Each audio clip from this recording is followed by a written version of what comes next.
Are you tired of workouts that leave you feeling drained? Do you want to push your limits without compromising your health? Introducing NPE, the ultimate pre-workout powerhouse. NPE is packed with natural plant-based ingredients that fuel your body and mind. We're talking about sustained energy, enhanced focus, and accelerated recovery. All this while giving your immune system a powerful boost. But NPE doesn't stop there. It also stimulates circulation, enhancing blood flow throughout your body. And it doesn't just improve your workout performance, it also boosts fertility and sexual drive in both men and women. Whether you're a seasoned athlete or just starting your fitness journey, NPE is here to help you reach new heights. Don't settle for sluggish workouts. Unleash your inner athlete with NPE. That's natural performance energy. This is not your ordinary pre-workout supplement. Our clients will tell you NPE also stands for natural power, peak performance. Every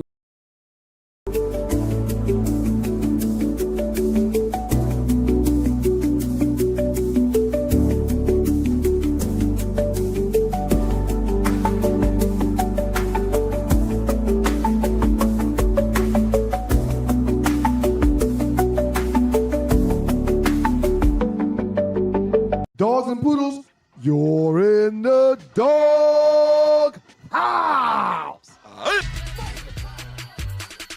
Y'all know what time it is, man. We got to thank God every minute of every day. Good morning, world. Then Shedrick Amore, 5184. Good morning to y'all, and good morning to you, Dougie Stew. How are you? I'm fantastic, sir. How about you?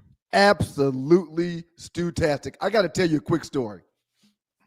Had a really good show yesterday with Joe Ham, in the huddle with Joe Ham. We do it every Wednesday. We'll be changing the time because school is back in, and it's time for me to get back to mentoring at the schools, and that's typically done on Wednesday, so I got to figure that out. But that's neither here nor there. When I got off the show with Joe, it dawned on me that I'm going to a wedding in November in Jamaica.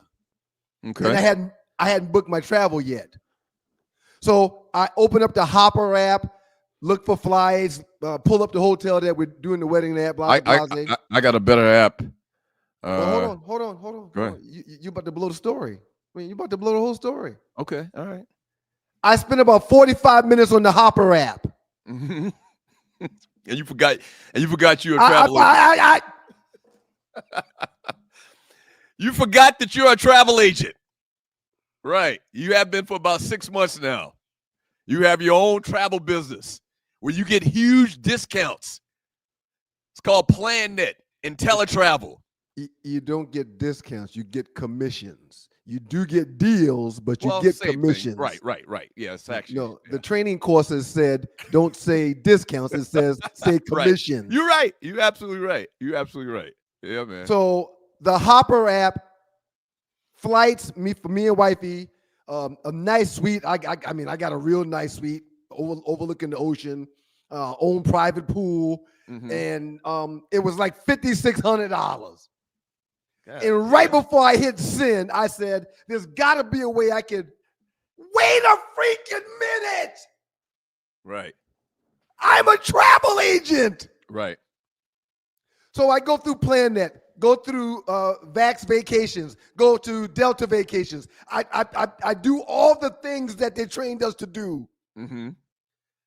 With the commissions, sir, I'm spending damn near half of what Hopper had for us to go all the way to Jamaica. Almost half, sir. Lord have mercy. Right. And this is no cap. I'm not making this up trying to pitch people. No. It was like $5,600 on Hopper. Damn. And right before I hit send to put my credit card information in, I remember we do PlanNet, we do IntelliTravel.com. I shut that down, get on my own site, and damn near half. Yeah. Loose Neck Side says Doug got locked up in 2002 and just got released today. More on this in a second. Yeah, man, we are sponsored. We are brought to you by PlanNet and IntelliTravel. If you were inspired by Ryan's story just now, hit us up, okay? Email me, sme.dougstewart@gmail.com. That's sme.dougstewart@gmail.com. Book your own flights, your own hotels, your own rental cars, your own cruises, and get huge commissions. and doing so at the same time. After booking the Jamaica trip, I say, you know what? I got to go to Detroit for alumni weekend. While I'm doing this, let me do this as well. So I go to the regular Delta and do that first, go through Hopper and do that. And then I come back and use the tools and the sites that we have and use my my travel agent ID and all those things like that. The flight was for me and wifey was going to be like $1,200, $1,400 to go to Detroit, man. I booked those things for $525 for both of us. Not $525 a piece. $525 for the both of us. Total. So yeah, man. Total. That's just the flight, but the hotel and stuff's gonna be taken care of from the team because it's alumni weekend. But yeah, man.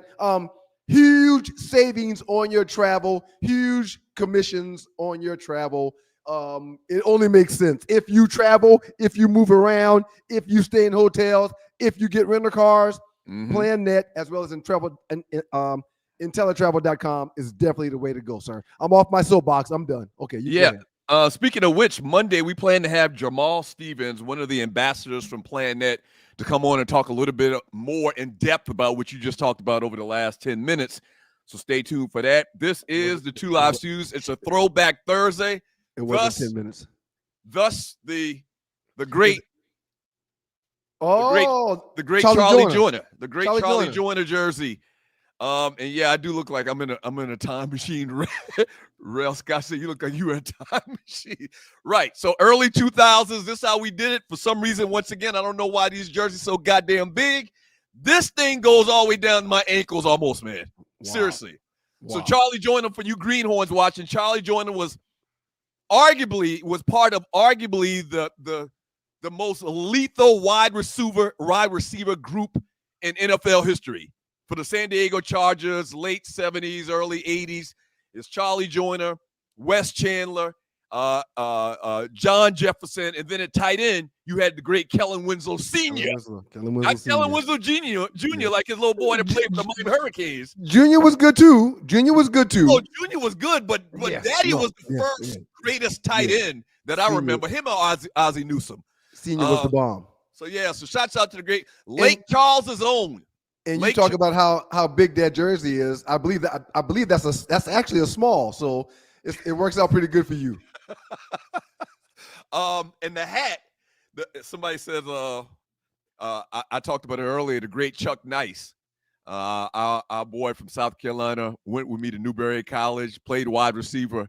Chuck Nice's logo is a guy that he drew when he was like in the 6th grade. It looks exactly like this. Went to Newberry with you, man? He was at Newberry with you? Yeah, we played together. Did he stay? He got the hell out of there too? No, he stayed at Newberry. He stayed at Newberry. And then a couple years later, after he graduated, he came to South Carolina State and got his master's. Oh, that's dope. Yeah. That's so dope. Charlie Howe, shouts out to the great Charlie Howe. People in Columbia, they know him. The super chatters are showing love already. Thank y'all very much. It is a Giving Thursday, so we do appreciate it. Several people have already given. We will read those text messages or those chat messages first. Whenever we get to the message part of the show, we'll read those first. But thank you all for the super chat. We really appreciate it. Shouts out Richard Bullock, $84.99. Thank you so much, brother. Appreciate that. Something else I had to mention as well. Oh, a bunch of other stuff. So speaking of PlanNet and teletravel, Cruise with the Stews, Ollie's going to be up a little bit later to tell you more about that. Also, you just kind of touched upon it, but today is Giving Thursday. Yes. I need you to clap with me, man. Oh, I was going to do something else, man. I'm sorry. I'm trying to find the applause. We got to rename these things here. Oh, there it is. All right, go ahead. Say it again. It's Giving Thursday. There's a whole process to do that, ain't it? It is, man. But I don't have a problem doing it as long as I'm ready. You know, as long as I'm ready, it's not a problem at all, man. As a matter of fact, I'm going to use it more often. If you'd like to donate to the show and help us keep the lights on, literally and figuratively, look to the bottom of the chat to the right. There's a dollar symbol. Click on that, and you can donate whatever you like to the show. And if you're watching the replay, same thing. Look to the bottom of the chat to the right. There's a heart symbol. Click on that heart symbol, and you can donate whatever you like as well. $1, $5, $20, $500, $50,000. You might have it like that. We totally, absolutely appreciate it. Quick question for you. With the fall coming in rapid, really, really fast, the grass being cut, and football being in the air. What day do you enjoy more, Saturday or Sunday? Saturday. You like college ball better than NFL? Oh, we've talked about this 100 times, man. I'm absolutely a bigger college football fan than NFL. You know why? Because college football is more personal. It's more personal because It used to be more personal. That's why I'm asking you the question. These cats moving around more than NFL free agents now. it's a good point. But no, but Yeah. that's not the whole part of why it's personal. It's personal because it's almost like passed down from generation to generation. There's Georgia football fans that have been Georgia football fans their entire lives. Their parents were Georgia football fans. Their grandparents were Georgia football fans. You know, they're from the state. There's a personal rooting interest. Most places, most college football teams, even though there's a lot going on with the moving around in the portal and NIL and all of that today, still a majority of your state team, the majority of players are probably from that state. So there's rooting interest because the kid played for your high school, you know, that type of thing. In the NFL, it's hired guns. In-state schools tend to have 60 to 70% more in-state players at those schools versus players from other areas. Absolutely. And then like when Bruce went to the University of South Carolina, Bruce Ellington, when he went to the University of South Carolina from my high school, we had somebody to brag on. You know, same thing when you went to Georgia Tech. Nobody from our hometown cared about Georgia Tech to that degree. But when you went to Georgia Tech, everybody from Monk's Corner was checking for, you know, Georgia Tech games on Saturday to see how you have taken your game from the high school level to the NFL level, really from Little League and JV in high school to the college level. Right. Okay, I get it. I'm maybe my allegiance to the NFL is because I played in it. I do enjoy Saturdays. However, my kids tend to have a lot of things to do on Saturdays, which, you know, and my TV goes with me now whenever I go. Yeah. You can watch it wherever you are. All you need is some earbuds. There is nothing like a Sunday after church, sitting on that couch, cold beer, wings, and watching the 1 o'clock game, the 4:30 game, and that 8 o'clock game. And there's nothing like a Sunday to me. Don't get it twisted. I mean, it ain't far behind, in my opinion. Oh, I understand. It's not far behind, but I mean, and you know what else I like too? I like the first couple of games of the season in college football when you figure out, you know, what freshman or guy that just start getting some playing time in his sophomore year is going to be that guy. Like I remember the first time they flashed some Barry Sanders highlights on the screen in Oklahoma State. I was like, oh no. It took me like a second and a half to figure this guy was special. He's special. Same thing with Adrian Peterson. Like, dude was just like unstoppable like the minute they touched the field. So there's been a lot of guys like that. Like the first couple of games, I'm really in tune to college football and the highlights and the replays because there's going to be somebody that you're going to see for the first time that's going to be a Hall of Famer. They are forcing, I mean, all the talking heads are forcing Arch Manning down our throat. Absolutely. Now, he's played already, and we've seen him play. He hadn't looked like the guy that everybody has built him up to be. Maybe when he's not looking over his shoulder for Quinn Ewers to come back in the game, he'll become that guy. But I'm definitely looking forward to seeing Texas and Ohio State early this year. As a matter of fact, next weekend they're playing next weekend when Georgia Tech and Colorado plays. A lot of really good games to start the season next week. And if I'm not mistaken, I believe college football starts this weekend, right? I think it starts tonight. Yeah, I think there's a Thursday night game tonight, sir. Oh wow, man! Yeah, I mean, it's so exciting, man. That's the greatest time of the year. It's very exciting, sir. There's no question about it, man. Absolutely. All right, so we got the fifth down with Reggie Carson coming on in a couple of segments. Stay tuned for that.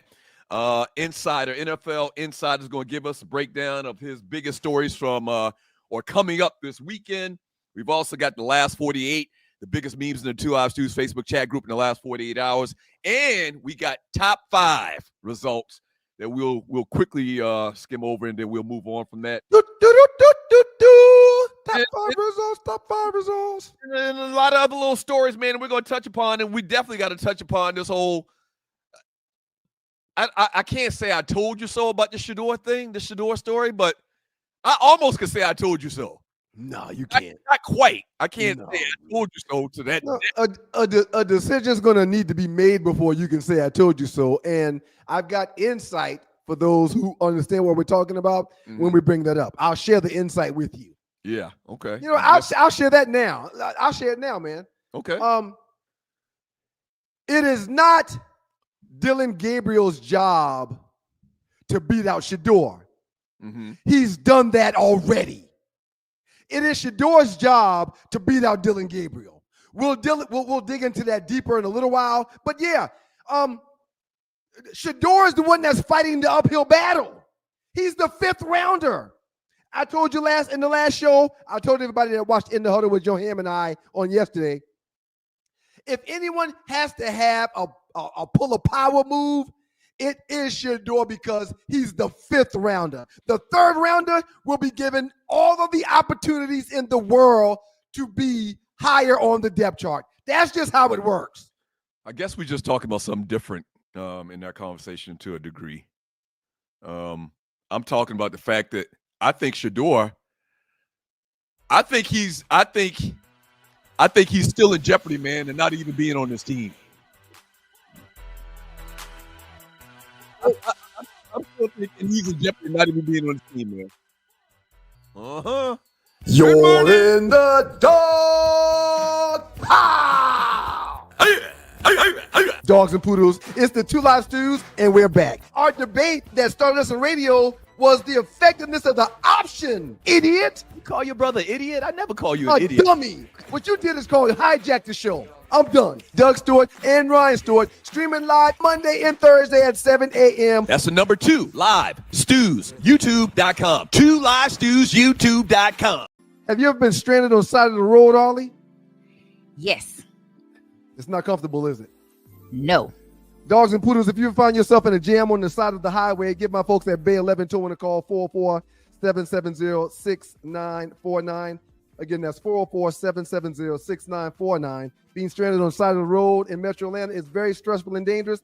Bay 11 Towing is who you need to call, whether you're dealing with a flat tire, dead battery, full-on breakdown, or whatever that may have you on the side of the road. Call our folks at Bay 11 Towing, and they will get to you with a competitive rate and quicker than everybody else in town. Again, that's Bay 11 Towing. That number is 404-770-6949.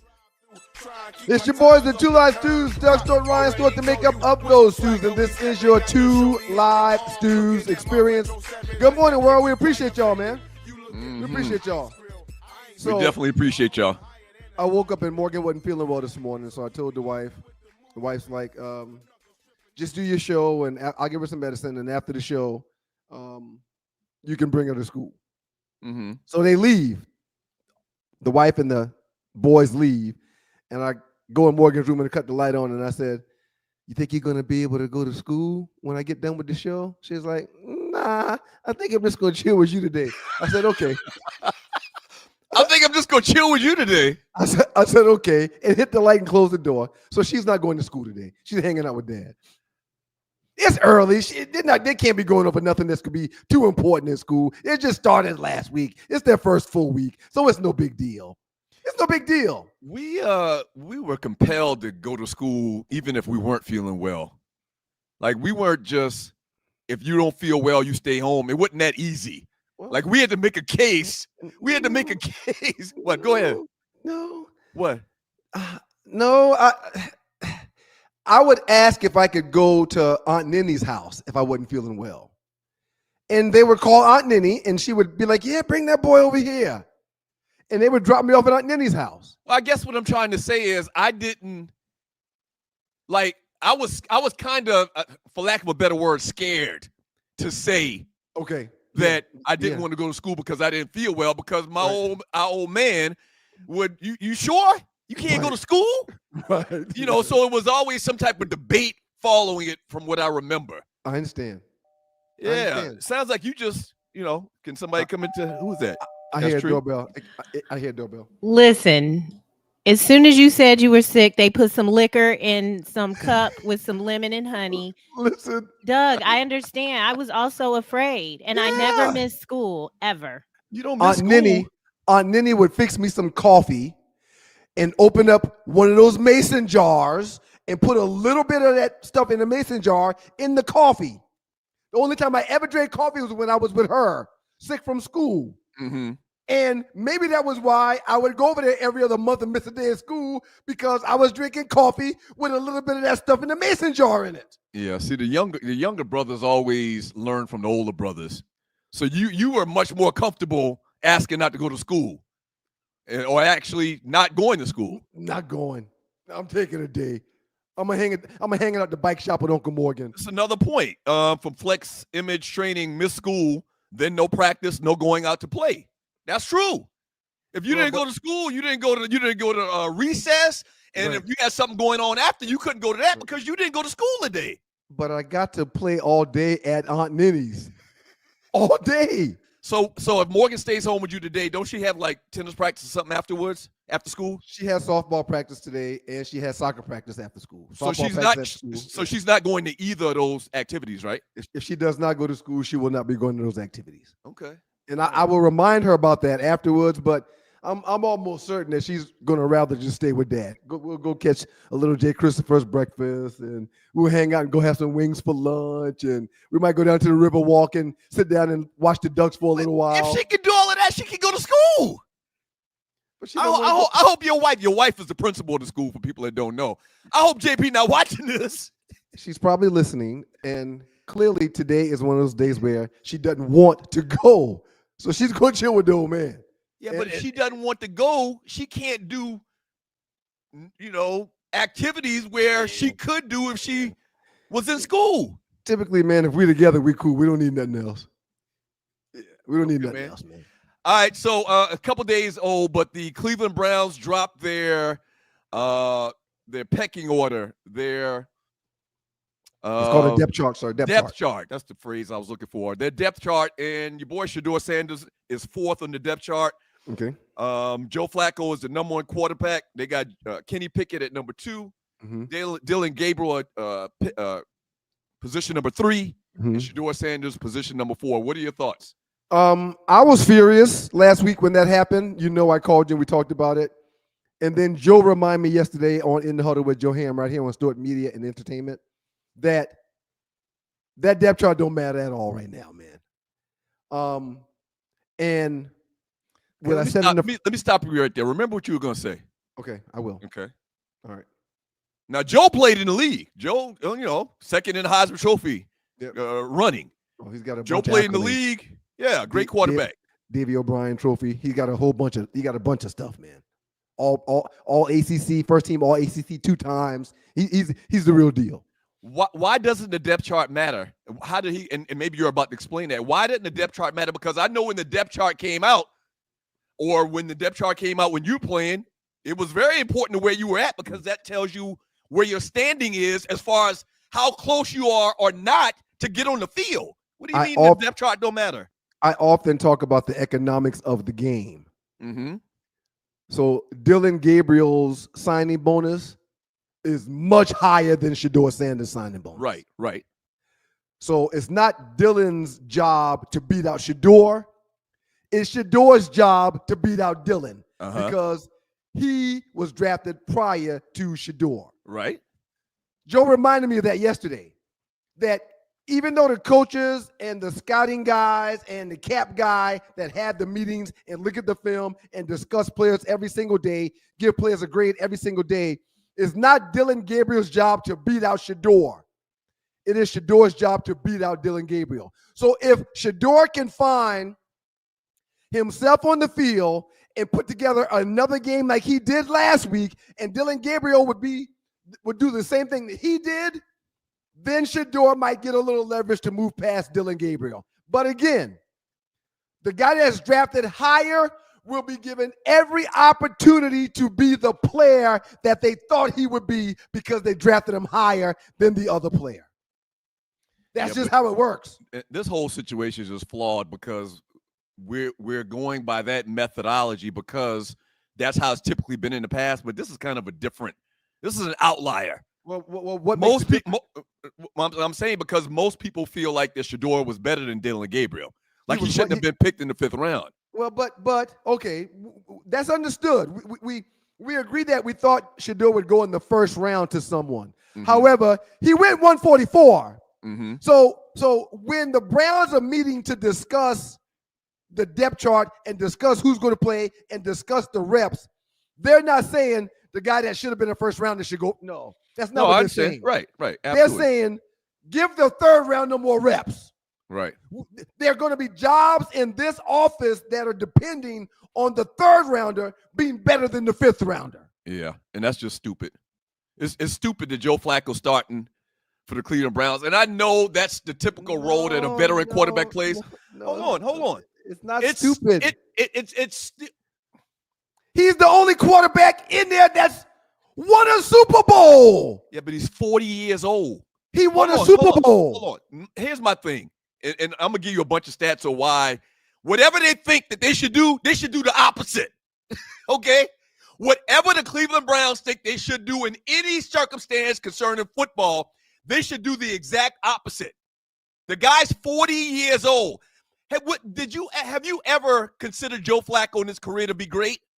Not good, but great. Even when they win the Super Bowl, did you consider him a great quarterback? He was a very good quarterback, but far from great. You would never use the word great for Joe Flacco, right? His entire career, he's damn near almost 20 years, 40 years old. He's played a lot of football. Why not put one of these guys on the field, man? Let them take their lumps.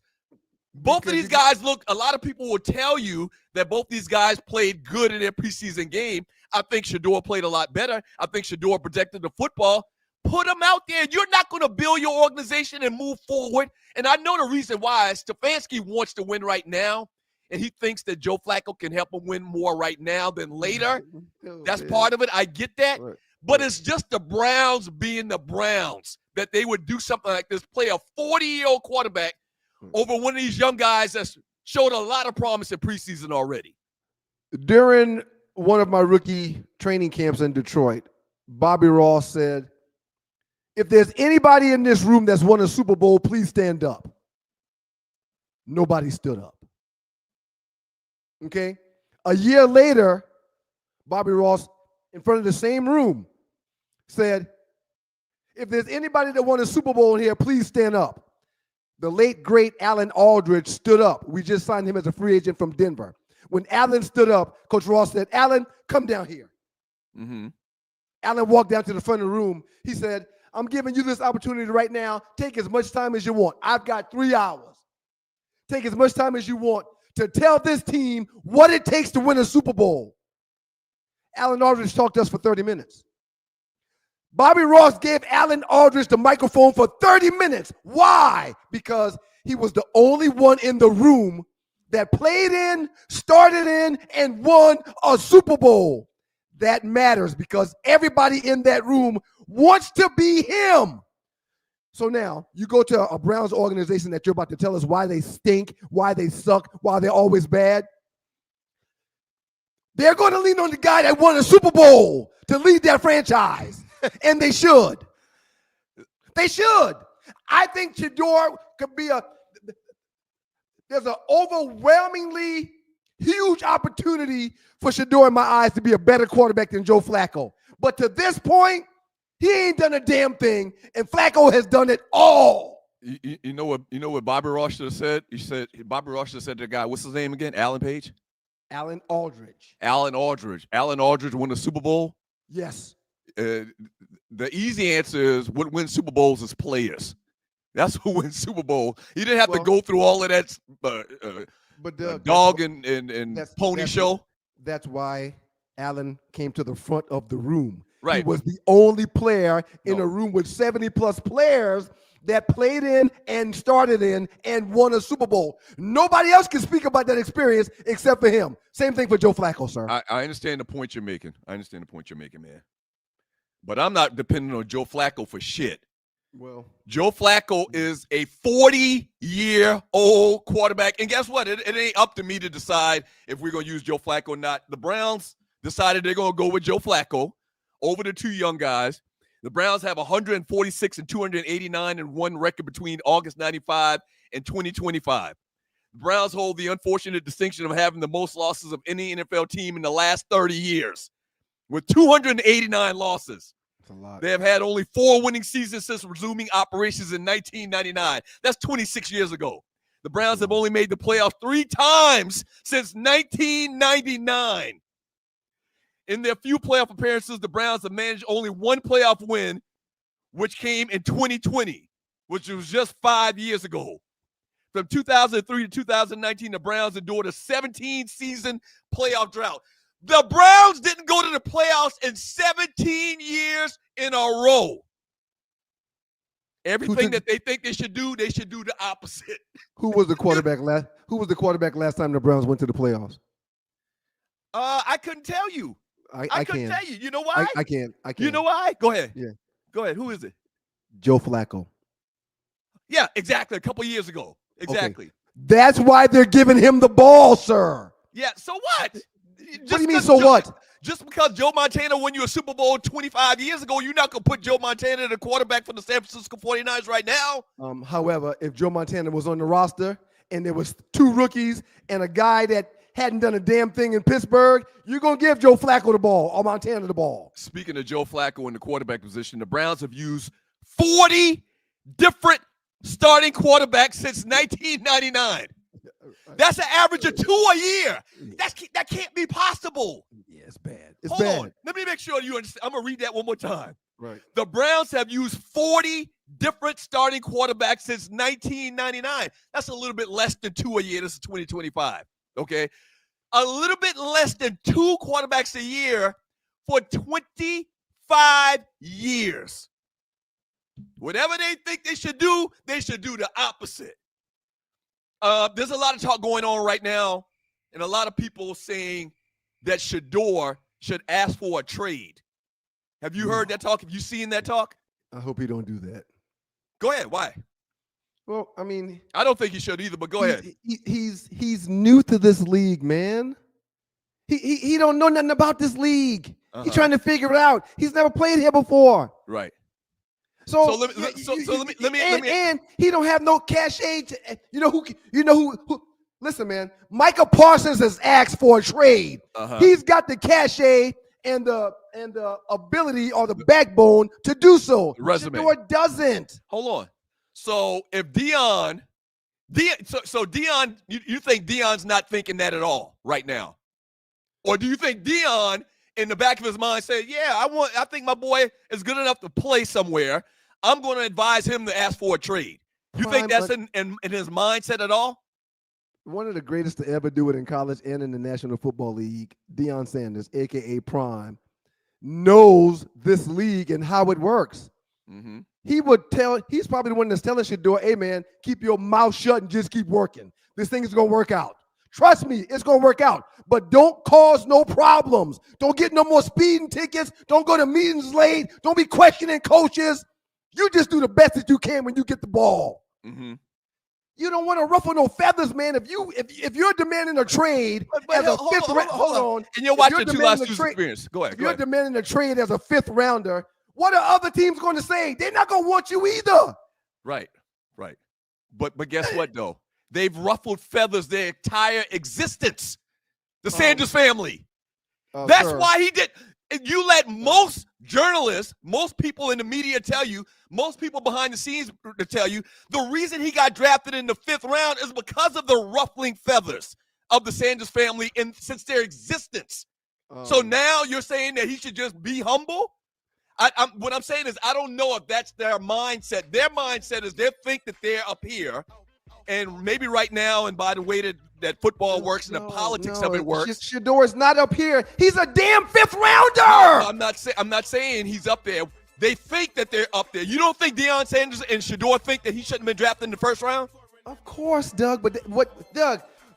Where he should have been drafted don't mean a damn thing. The draft was months ago. They are actually in a real live training camp trying to make a team. He's not throwing around. I should have been a first rounder. No, he's not doing that. He's not saying that. No, when he went 144, when he went 144, and they put the camera in his face, when he had the whole legendary room, what did he say? I'm just happy I get an opportunity to keep playing. Yeah, because it's that whole theme about they humbled him. Right. They wanted to humble him. And they have humbled him to a degree. Right. Because he's not as brash and outspoken as he was before he got drafted. He's kind of mellowed out a little bit and saying all of the right things. We actually got a meme. He's saying all of the right things because they wanted to humble him, and to a large degree, they have. I was a third-round draft pick, first-day draft pick. And if I was in a room with Reggie Brown and Jeff Hardings, I didn't say a damn thing. You know why? Because they were first-round picks that year. Tree, put that back up. I didn't have any leverage in the room with those guys because I went third, they went first. You ain't got no leverage. I came here to compete, and I'm not going to let one setback define me. I faced challenges before, and I'm not backing down now. Yeah, he's been humbled a lot. He's doing it the right way, man. He's been humbled a lot. He got to keep his mouth shut and play ball. That's it. AC Jigga. He can't remind nobody that he is who he is because he's not who they. No, man, he's a fifth rounder. Shouts out Joe to AC Flacco got a Jigga. Super Bowl. Keep doing what y'all doing. Sports Radio needs y'all. Sports Radio in Atlanta without the Stews sucks. Thank you so much. I agree with him. Hadn't listened to sports radio in Atlanta since. I agree with him. I would pull up Joe's show a little bit from time to time, but no, hadn't listened to any of it. We got to get out of here, man. Our folk Reggie Carson coming on, NFL Insider coming on next to talk more about Shedeur and being named the fourth string quarterback for the Cleveland Browns, but also he's got the fifth down. Fifth down coming up with five of the biggest topics that he's looking forward to coming up this weekend in the world of the NFL. Looking forward to it. Y'all keep it locked to your boys, the Two Live Stews and the Two Live Stews Experience. The fifth down coming up next with Reggie Carson. Well, that makes sense. You're in the dog pound. Dogs and poodles. It's the Two Live Stews, and we're back. Our debate that started us on radio was the effectiveness of the option, idiot. You call your brother idiot? I never call you an idiot. Dummy. What you did is called hijack the show. I'm done. Doug Stewart and Ryan Stewart streaming live Monday and Thursday at 7 a.m. That's the number 2 live stews, youtube.com. 2 live stews, youtube.com. Hello there, it's your favorite cruise director, Arlie Michelle, and you want to be on the inaugural Cruise with the Stews, February 6th through 9th. What's up, Stew Nation? We want to see you out on the big water for the big game, and we cannot wait! Have you signed up to go with us on the cruise yet? If you haven't, there is still time. We want to see everybody's face in the place. We're going to be celebrating from Miami to Nassau, Bahamas, and back. You want to be in the place. Can't wait to see ya. Yay! We're so excited. We're going to cruise together. Cruising with you, cruising with you, cruising with you. Come on, y'all. Ah!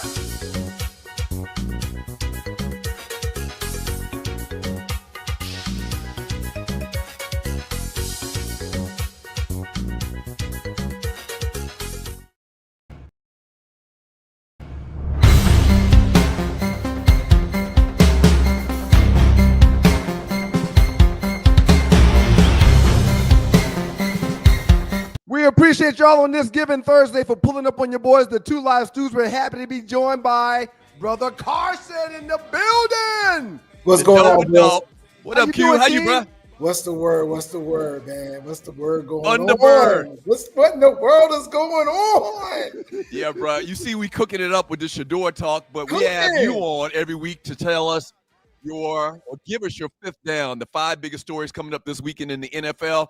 Go ahead, Q, shoot. So I don't have Shedeur on here. I'll let you guys talk about Shedeur, but Shedeur's not, as of right now, Shedeur's not even making the team because you got to figure they're going to carry 2 quarterbacks, right? They're going to put Gabriel, because they paid him, they're going to put Gabriel possibly on the practice squad. They're not going to keep 2 practice squad quarterbacks. So it's funny you mentioned that, bro. I've seen a lot of talking heads say that it's possible they'll keep 4 quarterbacks. But you're right. The way it historically has worked, you keep a starter, you keep the backup, and you keep a guy just in case something historically bad goes around. The third stringer is the scout team quarterback that gives the defense a look. Right. Yeah. So I didn't even think about it in those terms. You're right. Right now, historically, Shedeur shouldn't even make the team. He based won't on how make it's the team supposed to as work. look. I think that's why a lot of the pundits from ESPN, some Fox individuals that were a little bit alarmed when they saw the depth chart, because the Browns are telling you this is where we're looking right now. Now I know that, and this goes back to what I was speaking to Ryan about. Put him on the field. He's got tape. That's what you want to get at this point in time. You want to get tape on film so other teams can look at it. I would not be surprised at the start of the National Football League season if Shedeur Sanders is sitting on the sofa somewhere waiting to get a phone call. I just don't see it like that, Reg. I just don't. I understand, and you are It's correct. the business of football. You are correct. And I like you said earlier, they used a 3rd round pick. No question. A guy that was drafted in the 5th round. Historically, the 5th rounder is out. And lastly, I'll say one thing before you start, Reg. No one wants a celebrity backup quarterback. And that's what Shedeur is right now. He's a celebrity in this league. Without the film, he's a celebrity, and nobody wants that. When Shedeur, when they scored and Shedeur went to the sideline, it was like, I was like, oh no. Right, because that's his natural instinct. He's done it so much. This whole thing where he's trying to tone it down a little bit, he couldn't help himself to go and do the little watch thingy. He was balling. All right, Reg, let's get into them downs, bro. What you got, team? Look, guys. Coming in at number 5, you got to go a little deja vu. What's going on in New York? Is this Eli and Kurt Warner all over again? Jackson Dart, I hate to say it, is playing a little bit of football right now. Maybe the Giants got it right. And when you look at what they're doing with Russell Wilson, boy, poor Russell Wilson just can't catch a break. Right. He can't catch a break anywhere. Poor Russell Wilson, he ends up in New York. They draft a quarterback. They draft Jackson Dart. You got to ask yourself, is Dart really outplaying Russell right now? And if you look at the tape, he actually is. He's looking good on tape. I mean, Russell hasn't been out really on the field, but he's actually playing good football. So is this deja vu all over again with Kurt Warner and Eli Manning? I believe we have a quarterback controversy in New York. And guess what, bro? It's kind of ironic. If Jackson Dart gets to start over Russell Wilson, it's kind of like the same thing when Russell Wilson was in Seattle and they saw him a couple of weeks in training camp and they gave him the starting job over Matt Flynn. We talked about this the other day. Correct. So I could see it happening because they are really singing this guy's praises in the tape and the games that I've watched with him. He looks comfortable back there. The guy looks good back there, sir. Right. Versus, but let's I don't look. I didn't play in the National Football League, so I'm really one of those people that's going to say, let's see what happens, because he was playing against number 2s and number 3s. So let's not get too excited. There's a big difference between playing against 2s and 3s and playing against 1s. Right. When you play against 1s, now we got a quarterback situation going on. So let's just wait and see. Absolutely. What you got number 4, Q? Number 4, look, if you want to build a team, you want to build it through the draft. And I see what New England is doing. They are secretly getting some very good players. Of course, they got Drake May last year. Now they got Chisholm, the wide receiver from Eastern Washington. The guy, he was a huge Hula Bowl star, and now he's balling out. Kind of reminds me of Edelman and what Edelman was doing in that slot position. They seem to have a good selection going on right now in New England. If they can fix and change some things around, look for the Patriots to be a sleeper pick coming out of the AFC. Okay, all right. The Patriots, especially looking at what my number 3 topic is going to be. Okay. And the number 3 topic, what the hell is going on with the Buffalo Bills defense? To quote Hank Stram, what the hell is going on out there? Buffalo's defense, bros, it's almost non-existent right now. So I mean, they got blown out last preseason game. They had a lot of shakiness happening in their first preseason game I mean, they're trying to rely on the arm of Josh Allen. They're trying to look at shortening the actual game by having Allen and the offense out there more. Now you got Cook re-signed. But football is 3 levels: offense, defense, and special teams. Right. Their defense is struggling right now. And if their defense continues to struggle like this, Buffalo's not going to be what we think Buffalo's going to be.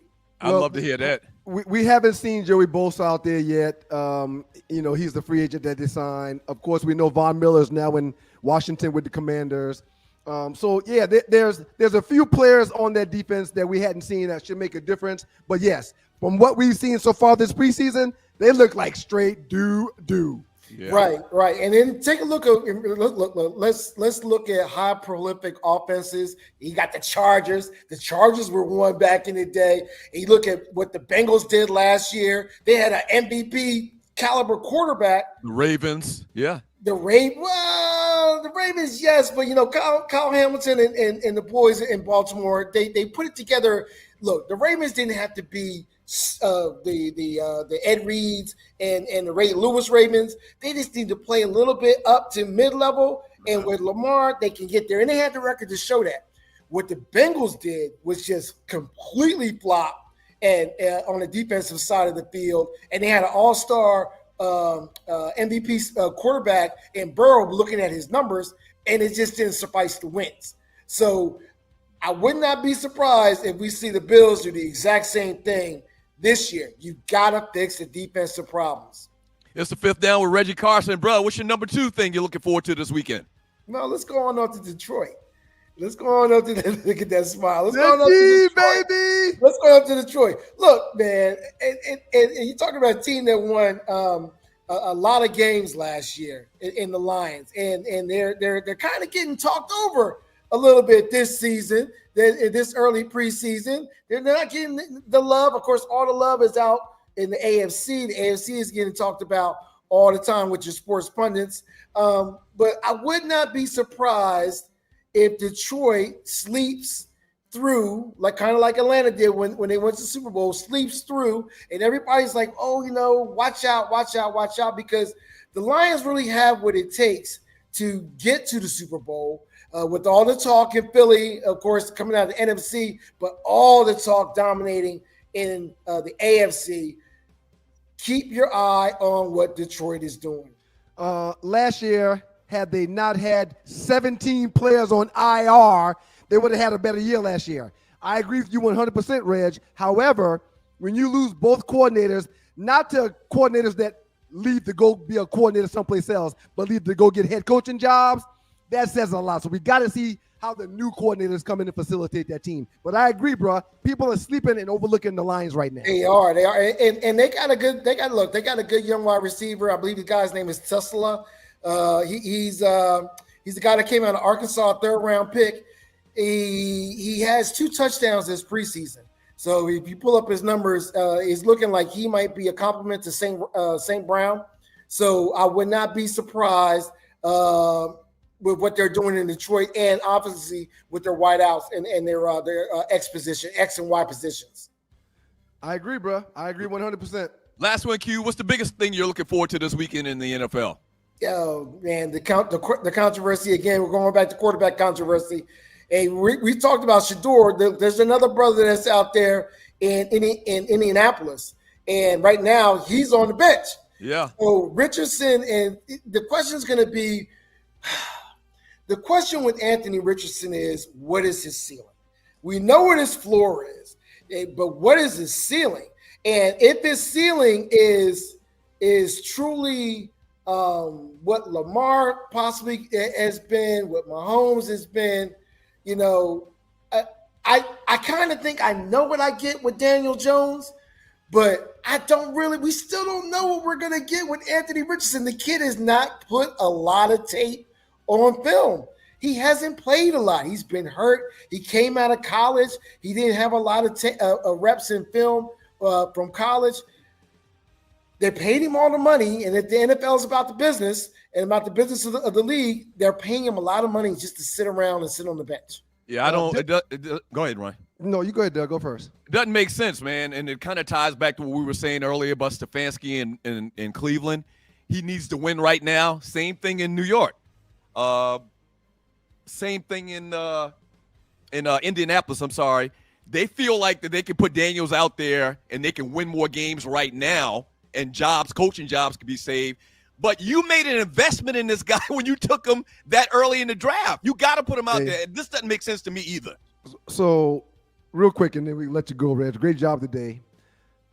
Dylan Gabriel had over 35-40 starts. Shedeur Sanders, 35-40 starts. 50 starts, as a matter of fact. Bo Nix, 61 starts in college football. Richardson, 13. Right. The play where he jammed his pinky and got hurt, where the back went out of the back, was the check down on the right side. The defensive end's coming free, and Richardson's locked on one guy on the left side of the field, doesn't see the rusher coming and gets hurt. They can't afford that to happen on Sunday when the gun has the real bullets in it. So Daniel Jones has shown the propensity to at least be able to see, I'm about to get slammed. I need to move or get rid of the ball. If Richardson can't do those little things like that, hey, man, he hadn't played enough football to catch on yet. He's been blessed to be drafted high, so he'll get more opportunity, but they're trying to win now, sir. Yeah, but that's the point. They shouldn't have drafted him where they did then.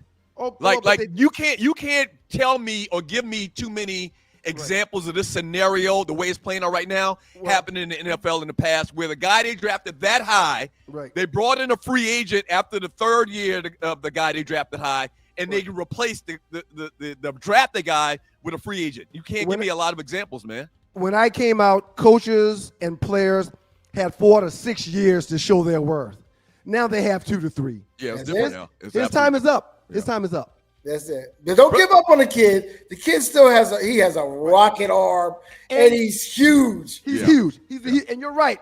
He'll be afforded the opportunity to keep playing because he was drafted so high, and his immeasurables are immeasurable. So he'll get opportunity, but the Colts are like, man, we can't keep letting you get opportunities here. Reggie Carson, NFL Insider, joins the Two Live Stews every Thursday at this time for the NFL season. Bruh, Dover, thank you. Good job, bruh. Take care, guys. Have a good one. Bruh. That's Dover Dog with the Stews. Two Live Stews on Two Live Stews Experience. He mentioned the Detroit Lions, sir. Williams, the wide receiver from Alabama, he's been injured, but if he's healthy, he's a burner that's going to stretch the field. And they still got Amon-Ra St. Brown. So on the outside, receiver-wise, running back-wise, tight end-wise, Laporta, I mean, the Lions are stacked and not being talked about. I like that. Yeah, speaking of the situation in Indy, the one Mr. Ham, it says it happened in San Francisco with Trey Lance. Yeah, I mean, ironically, the two quarterbacks that we've just talked about, Richardson and Trey Lance, they don't have the complexion for the protection. Well, like their opportunity, a black quarterback in the NFL, his rope, and I shouldn't even use this analogy. Yeah, no, terrible analogy. Okay, so the analogy using a rope that I'm not going to use applied to what I'm talking about right now. Like in this circumstance in the past, you get drafted in the top 5 picks at quarterback. They give you every opportunity in the world to blow it. This kid has had some little nagging injuries happen to him. You know, he's green. You said, he's only played 13 games. He's dealing with the injury history because he keeps getting blasted because he don't see people rushing him. He got to get down. He kind of got that Mike Vick thing going on. Like, you remember the first couple of years when Vick was in Atlanta?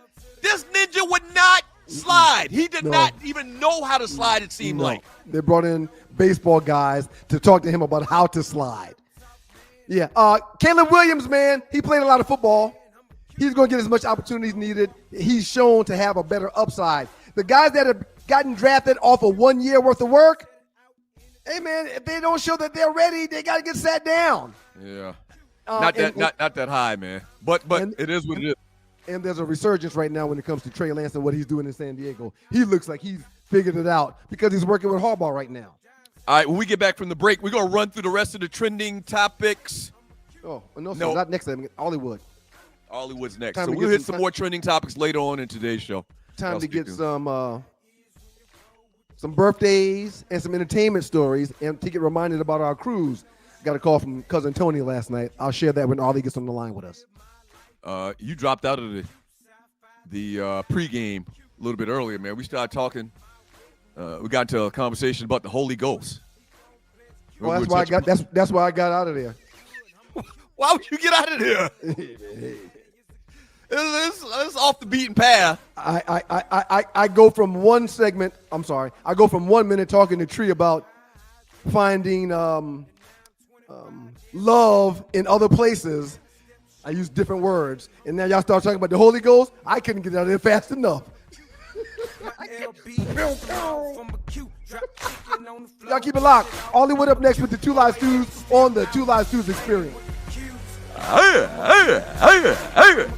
You're in the dark. Pow! Dogs and poodles. It's the Two Live Stews, and we're back. Our debate that started us on radio was the effectiveness of the option. Idiot. You call your brother idiot? I never call you A an idiot. dummy. What you did is called hijack the show. I'm done. Doug Stewart and Ryan Stewart streaming live Monday and Thursday at 7 a.m. That's the number 2 live stews youtube.com. 2 live stews youtube.com. Hey, hey, hey! You know what it is. It's your girl, Arlie Michelle, your favorite cruise director for the Cruise with the Stews. Our first inaugural cruise, as you already know, is February 6th to the 9th, and you've decided to have your face in the place. But guess what? Your face gonna be in a place with no room if you don't. Call me now! Call me, 678-632-2005, or email me at sme.arleywood, A-R-L-E Wood, @gmail.com. I need information from you. I can't get your stateroom if I don't know your birthday and your address and the person who's sitting in the room with you. Come on now, y'all. Call me now. Call me, cause I need to talk to you. Call me or email me. Either one works. I just need to talk. Come on. Can we talk for a minute? See y'all on the big water. But you might not be able to go if you don't call me. Okay?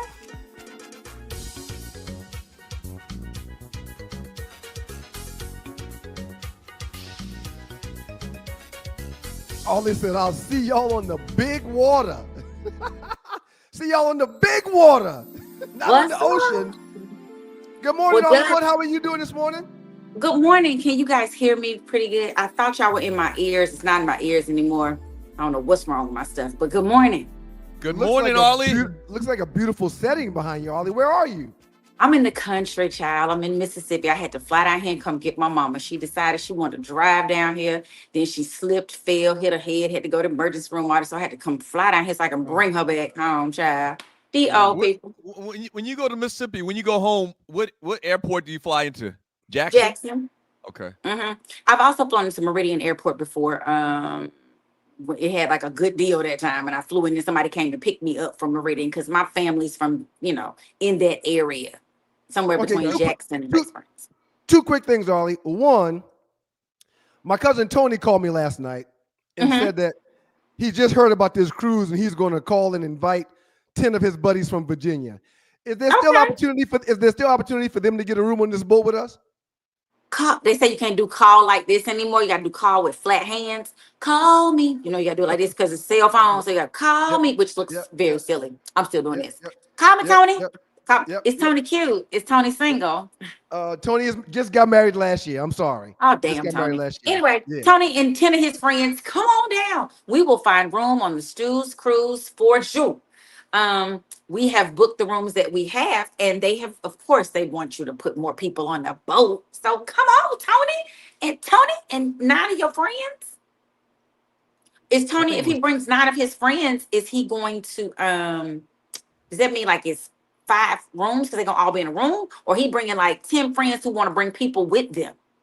I'm not sure. I didn't ask those specific questions. I was just happy to hear that he had. Yeah, we need all that information. Yeah, no doubt about it. No doubt. Tell Tony to call me. We're excited. I would love to have go on a cruise with Tony because he's a wild guy. He's a good time guy. He's a good time guy. Whose side of the family is Tony on? Your daddy or your mama? This is dad's side. Dad's side. Okay. Hey, shout out to my chapter, bro, Cyrus, root to the stews, do or die side. I think bro's 98. He said he met you on some vacation in the Dominican Republic or something like that. Who, me? No, Ryan. Oh, I was about to say, wait a minute, not me.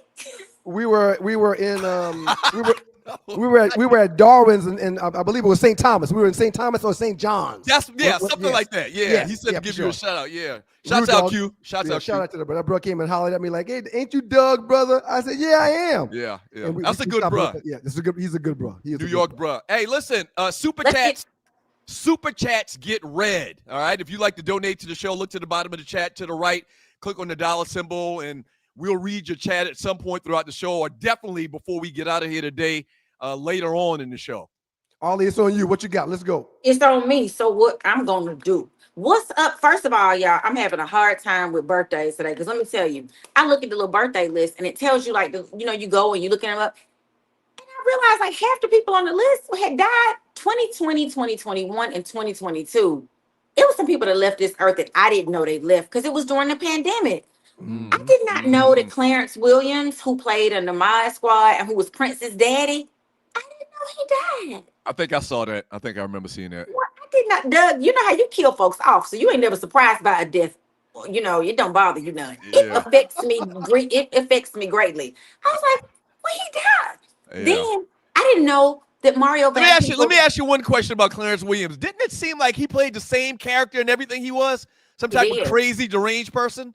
But that's what you want. You want people to. You want to be typecast because that means they're gonna call you. That means they're gonna call you. You don't want to be typecast like Denzel. Think about all the movies he's played. The only time he kind of got out of character, he wasn't a strong type. And even then he was still that strong. He not in no trouble. Whatever was Training Day. Because in Malcolm X, he was this straight-laced dude. In The Equalizer, when he played Cece in Inside Man, he's always pretty much the same kind of character. You don't ever see him doing no comedy. Do you ever see Denzel doing comedy? Never. So you want people to be like, oh, when you write this script, you want them to see you as the person. I don't want them to typecast me as no old lady. But guess what? If you call me every time to be an old lady, I'm going to be an old lady because I need to work. Speaking of which, Beyond the Gates, you going to make an appearance today? No, but they talking about me all this week. They have been talking about me, and I was like, Lord, I posted the other day. I said, Anita Dupree, who is the main character, she gonna come for me in a little while because I'm the one that sent my crazy daughter over there on her. My daughter's not looking back. Listen, Ollie, the response on social media has been overwhelming. People are talking about they don't like your wig and they wish they wouldn't have made your eyes look like that. And I just keep telling them, y'all talking about the wrong thing. Let Peaches live is all y'all need to be talking about right now. But the response has been really overwhelming, Arlie. So we always get new listeners. Arlie stars in the soap opera Beyond the Gates. Okay, what's the network again? CBS, damn it. CBS. So CBS, Arlie stars in Beyond the Gates on CBS. Go and check her out. She's a thespian in her spare time. Well, actually, in her real time. This is her spare time. It's funny. Doug, from your lips to God's ears. Doug is speaking into existence, speaking into the atmosphere. Tree has been training him. Great job, Tree. Great job, Tree. Hallelujah. Absolutely. Shout out to She Tree. need to work hard. She need to work harder. Okay, Anyway. well, birthdays. Not on you, Tree, on Doug. Happy birthday. Oh, yeah. Happy birthday to you. Happy birthday to you. Happy birthday. Happy birthday to Triple Threat Loretta Devine, who turned 76 today. Y'all know her from Waiting to Excel. She's been on Broadway. She was one of the original Dream Girls. Loretta Devine sings, dance, acts, all that good stuff. 76 today. Her milkshake brings all the boys to the yard. Not me, Khalees. She is 46 today. And track phenom. Stop for a second. That goddamn Khalees so fine. She fine. It's crazy. She is still super fine, and she was gone for a minute. Like we didn't see a lot of her until social media over the last couple of years. Well, Nas paid her off like $10 million, so she disappeared and enjoyed her life for a little while. She moved to another country for a little while. Oh, I see why Nas' nose was so wide open. Khalees is fine. She said her milkshake. My milkshake brings all the boys to the yard. All right, I'm sorry, Ollie. Go ahead. It's okay. Y'all had to go in there. In track phenom, Olympic gold medalist Usain Bolt is 39. That dude run like, as they say in the country, a scalded dog. That He's thing still can run. young. He's still young. He's not He's even 40 still yet. young. He He's not old gonna for go out track down the though. track. Right. Yeah. He done passed his track prime. Yesterday, Al Roker, KRS-One, who I'm sure you all are, we love the real rap stars. And over the weekend, the sexy, beautiful, well, he not sexy, he was a pretty boy, Christopher Williams. Kobe Bryant would have a birthday over the weekend. Seth Curry, Dave Chappelle, Ava DuVernay, the famous director, female director. So shout out to all people and to our Stu Nation. If you are a dog or a poodle who's celebrating your birthday anytime this week and through the weekend, we wish you Doug and Ryan's best birthday version of Happy Birthday. Happy Happy birthday. birthday! Happy birthday, folks. Happy birthday. So first up, on the two live on our report, I want to just ask y'all to think about this question before I tell you the story. What would you do if you saw the receipts? You know how they say, I got receipts. I'm gonna show y'all the text message. So if this was one of your daughters, and I know Ryan said keep his daughter name out his mouth, who is running his polo life. Y'all about to go play outside and she ain't sick. But if you found out that your daughter's boyfriend, baby daddy, was out there trying to get with somebody else, and it was very public she's had a baby with you, and you yourself were your own famous person, what would you do? Well, that's what's happening with DeAndrea Sanders, Jacquees, and this other rapper, Dreezy. So Jacquees and Dreezy dated for like 6 years. Apparently, she's going around Dreezy telling people that DeAndrea was introduced to her as a friend, like that's my play sister. Next thing you know, they go together and they have a baby. So y'all know that cute little baby that Deion Sanders is playing with all the time and talking about he in a diaper, just like the baby in a diaper. Yeah, yeah. That's Jacquees, who claims himself the real king of R&B. Lord help him. That's his son, but he is going around. And Dreezy is showing the receipts that he was like, just have a baby with me too. I really don't want her. I want us to be together and all that kind of stuff. What would you do if you were Deion? Yes. What would you do if you were Deion Sanders? Well, he's kind of high profile, so he would go to jail if he assaulted somebody. Right. So the Deion, which one is Deion's daughter? DeAndrea Sanders is the one in the picture with him. The one in the picture with him. Okay. In the little white outfit. And Dreezy is the one with the boobs out in the black outfit. I don't know any of these people. I'm know. Old. I'm a ON. Yeah. I mean, Deion's got to have a few goons that he doesn't text or call, but he can get message to them to come see him. And he needs to call them goons like, hey, man, go handle that. But he can't do it himself. He can't be outspoken about it. He can't show the world that he's mad and upset. But trust me, he's got to have some goons somewhere. Yeah, I hate to even think about them situations, man, because I got 3 daughters. And knock on wood, my oldest is 32, middle is 29, and youngest is 21. And knock on wood, I've not had any issues like that where I had to go look for somebody. You got good girls, man. And trust me, I've been prepared to go and look for somebody since they were born. For the record, Uncle Ryan's got goons. So holler at your boy. Don't worry about it. Yeah. It'll get taken care of. Yeah.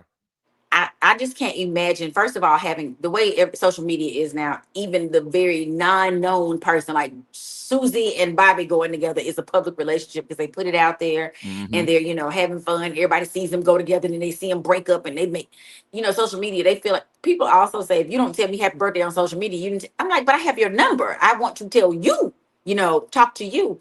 But I can't imagine because Deion has been very, he loves his kids. He loved all his kids. Oh, absolutely. They were on the show. They were part of. She's from the first marriage that he had when he was married. I cannot think of her name.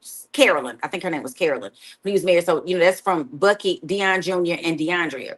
Now, then he had the other 3, the S ones, Shedeur, Shiloh, and Shalomi. So I just wonder when they were connected, when I found out who the child's father was, I was like, that's an interesting dynamic because he liked to be in the media. He likes to be talking and whatever. I've seen him perform before. My brother was on a show with him. They did something at Wednesday Wind Down. Pretty decent performer, not like, but he think he the king of R&B. But for you to go and then the girl is now, look at this, run these receipts, it's very disheartening. And they have a little baby. The little baby is a cute little, maybe 8-month-old. Baby young, a baby not even a year old yet. So you just can imagine it. I know Deion pulling her to the side, like, listen, but he, of course, is dating Karuchi. So it's a lot of dating issues going on in the Sanders family right now. I need them to, scale back some of their personal, stuff and get to the business. So yes, we'll see how this plays out, because I wonder if DeAndrea, at first when it came out one time before she was actually pregnant, I think they kind of broke up, but then she ended up getting pregnant, and you never know. She's in her 30s, so she might have. This all might be a whole plot and plan. Who knows? But we're gonna see. We'll see. We're gonna see in the beef, and the woman, of course, Dreezy is saying I don't beef with women, but she beefing with a woman, and it's just a mess. So next up, I just want to before I put this one up, I want to see, how do you feel like if you started something like the Two Live Stews and you had an opportunity, they wanted one, not the other, one grows bigger or faster or greater than the other, and y'all got to sell off Two Live Stews name, but one of y'all soars. What do you think you owe the other person that's left behind?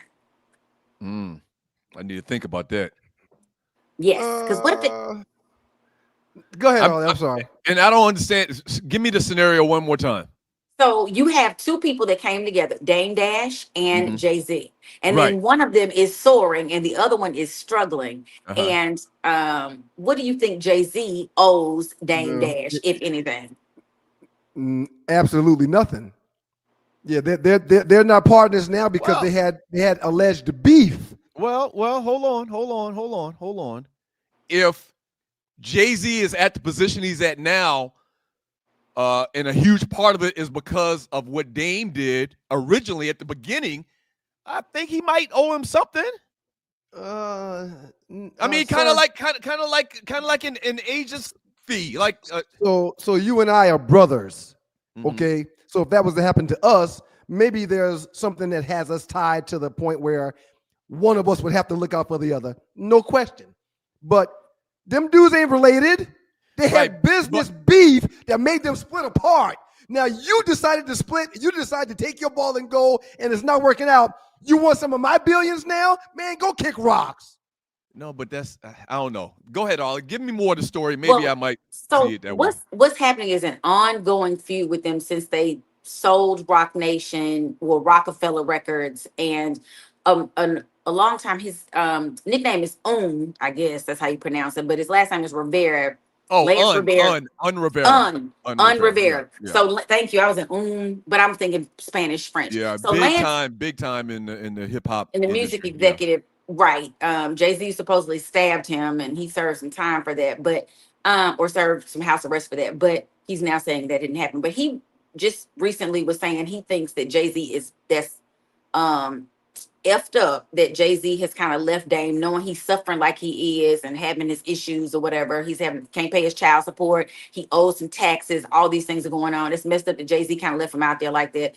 Won't give him, because they're battling over Reasonable Doubt. And the first studio album that Jay-Z put out. And Jay-Z is saying, well, that record is going to revert back to me in 2031. But record and law is saying no, it's not going to revert back to 2098, which is, oh my God, we all going to be gone from this unless they figure out anyway. And so they can't get the part that the court is allowed, the third that the court is allowing him to sell, Dame Dash to sell so that he can make proceeds from. Right. You can't get it sold because people feel like it's encumbered, like a legal term. It's got something on it, so you're not going to be able to use it after a while.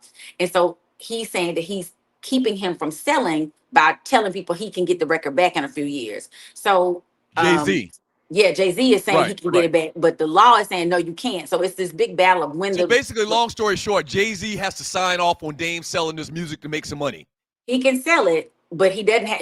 Jay-Z's saying that, but that's not the truth. And people are believing what Jay-Z's saying as opposed to what the truth is. So he can't get his part sold so he can make his money. So in essence, back in the day, Jay-Z wanted more control as Rockefeller Records grew. Jay-Z wanted to be more streamlined. He wanted to take a more streamlined approach. Dame's style was very aggressive, and Dame Dash was known for his controversial, brash business tactics, which we all know. Jay-Z was trying to tell him that if you chill out and be able to move into a more corporate space, we can get to billions instead of just millions. And Dame Dash like, Right. Nah, Yeah, he's like, we're not on these streets. I am who I am. I'm my own boss. I don't want to be corporate. Okay, then you go ahead. And that's what we're looking at now. I absolutely hate the situation because if there's proof that Jay-Z is where he's at today directly because of what Dame Dash did back in the day to get him there, why not? The man's a billionaire. I've read these stories. Man, if I was a billionaire, I promise you, everybody in our immediate family would never ever have to work again.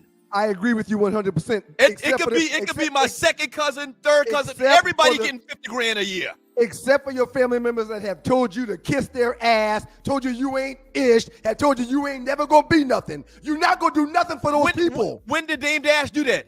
Sir, they've been having a public beef for a while. But you blew it up just now. You don't know that man cursed that man out like that. They had some type of saucy at them. Hey man, you must not follow. You must not pay attention to. You don't know who Dame Dash is. No, I follow this story very, very closely. He is very closely. Saucy at the mouth with Jay-Z, so it's very all possible. I know, Dame Dash has trouble paying his bills right now. Jay-Z can stroke that man a check for $1 million, and it ain't shit to him. Jay-Z has gotten people out of jail. Jay-Z has paid for people's attorneys. Jay-Z, hold on, man. Jay-Z paid for Lil Wayne's tax situation. He's blessed several people. He's not gonna bless Dame because there's beef there. And I see story after story where a family member has asked Jay-Z for a couple of money, and he's like, no. Okay, that's bullshit. I just named 5 or 6 people that he's helped. He's a billionaire with a B. Right. Every cousin I got, all the way down to my 25th cousin, would be straight if I was a billionaire. Yeah, okay. Please, God, let Doug be a billionaire and let me be his second cousin. Absolutely. Please, Jesus. 59th cousin. I'm going to find how we related. This man is struggling. Allegedly, this man is struggling. He is struggling. A guy that you started this record industry stuff up with is a billionaire? Yeah. Y'all saw how he lost his teeth. He can't get his teeth fixed. Y'all saw his teeth just popped out on the interview recently. It was on a live stream. We look at it totally different. We got to go, man. I'm not blessing nobody that's got beef with me. Outstanding job, Ollie. Have a great weekend, Stu Nation. Thank you, Ollie. We appreciate it. Yeah, man. Up next in the dog, with the 2 Live Stews, man, we're going to get into, I believe it's top 5 time, if I'm not mistaken. Wow. I can't wait. Time for a top 5. This is going to be great. Have you ever been stranded on the side of the road, Ollie? Yes. It's not comfortable, is it? No. Dogs and Poodles, if you find yourself in a jam on the side of the highway, give my folks at Bay 11 Towing a call, 404-770-6949. Again, that's 404-770-6949. Being stranded on the side of the road in Metro Atlanta is very stressful and dangerous. Bay 11 Towing is who you need to call, whether you're dealing with a flat tire, dead battery, full-on breakdown, or whatever that may have you on the side of the road. Call our folks at Bay 11 Towing, and they will get to you with a competitive rate and quicker than everybody else in town. Again, that's Bay 11 Towing. That number is 404-770-6949. Oh my God, I knew that was you, bro. Travis Hunter, bro. Travis Hunter, bro. Travis Hunter, bro. I ain't no. You play for the Bucks. Travis Hunter, bro. You Travis Hunter? No, bro. What Coach Prime at? You got the wrong one. I don't play for Colorado. You don't play for Colorado? You ain't Travis Hunter? Nah, man, you know. Bro, you Travis Hunter, bro. You don't just walk up and he ain't Travis Hunter? And hug me, man. I don't. Who is you didn't say you Colorado. You play for Colorado Bucks. Coach Prime. I don't even play for Colorado. That ain't the field that I'm in. Okay, all right, he cool. Damn, 3-Pete. I mean, it's your boys, Doug Stewart, Ryan Stewart, the 2 Live Stews and the 2 Live Stews experience. He got it worse than 3-Pete, man. That's comedian Gerald Houston. You ever watch that guy on social media? I have never seen that guy before in my life. Not the guy that looks like Travis Hunter, the guy talking. He's a comedian. I've never seen that guy. He goes around. He goes around, and if somebody looks remotely like a celebrity, he jumps on them. He'll jump on them. Hey, so and so. And the person's like, no, that's not me. He'd be hugging people, and they'd be like, man, get off me. What are you doing? Okay, that sounds like that could be funny. Could be a little funny bit. The guy's name is Gerald. Is it Gerald or Gerard? It's Gerald, Gerald, Houston, Huston. Check him out. Before we get into the top 5 and what we need to be doing this segment, sir, you're one of the most frugal people in the world. I don't think billions are going to change that at all. No, it absolutely. You're not going to start giving people money because you got $1 billion. You don't do that. That's not a Doug Stewart thing. Okay, here's what you are leaving out of the equation. If I'm a billionaire and I give you $50,000, it's literally like $10. Oh, sir, I understand that. Yeah, if I'm just you can debate. Evidently, you wouldn't have the same, or you wouldn't do the same things that I'm saying that I would do. Just know that if I'm a billionaire, if I hit that lottery today, everybody in my circle is going to get knocked off with a little something. Right. With a little something. I don't know what that might be. That means $50,000 and you're a billionaire ain't shit. Yep. Is my point. Yep. Unless you've got a beef with a former partner. Well, the reason why I say that's different is because to me it seems like Dame Dash and Jay-Z used to be like brothers. And there's nothing that bad that could come in the way of brothers, in my opinion. Oh, well, okay. All right. Well, I mean, and clearly you feel different, so I need to be concerned about that. Well, what I'm telling you is I don't have a beef with you, sir. Right. I don't have a beef with you. I'm just saying, in general, if I have $1 billion, I know that everybody around me will be straight because it's not even like I'm doing anything out of order. It's not hurting me at all to give a family member $50,000. I agree with you 100%. It is. However, if I don't like you no more, I'm not giving you a damn thing. Well, if we had a partnership and a business together and you decided to leave for whatever reason, don't come to me now because you on hard times. Yeah, It don't work like that. It's not even that serious. Whatever the beef is, it's not that serious. Right. Whatever the beef between and I've read different things. Whatever the beef is between those two guys, from what I understand, they equally started Rockefeller. Right. Or maybe even Dame had a bigger stake in the company than Jay-Z did because Jay-Z was the artist. Dame was the business. Dame was the dude bringing in the money or getting the money or whatever to fund this thing. And Jay-Z was trying to tell him how they could get to billions versus millions. And Dame, I'm my own boss, G. I'm my own boss, G. You just don't like Dame Dash. I got no problem with none of them dudes. I don't know one of them. It sounds like in this conversation, you're taking the side of Jay-Z. Against Dame Dash it sounds like to me that they were very, very close at one time. They were business partners, and a large part of why Jay-Z is what he is today is because of that guy. They don't even have to talk. Jay-Z should just stroke him a check and mail it to him. No, man, you can't spend people money. You just can't do that. It don't work like that.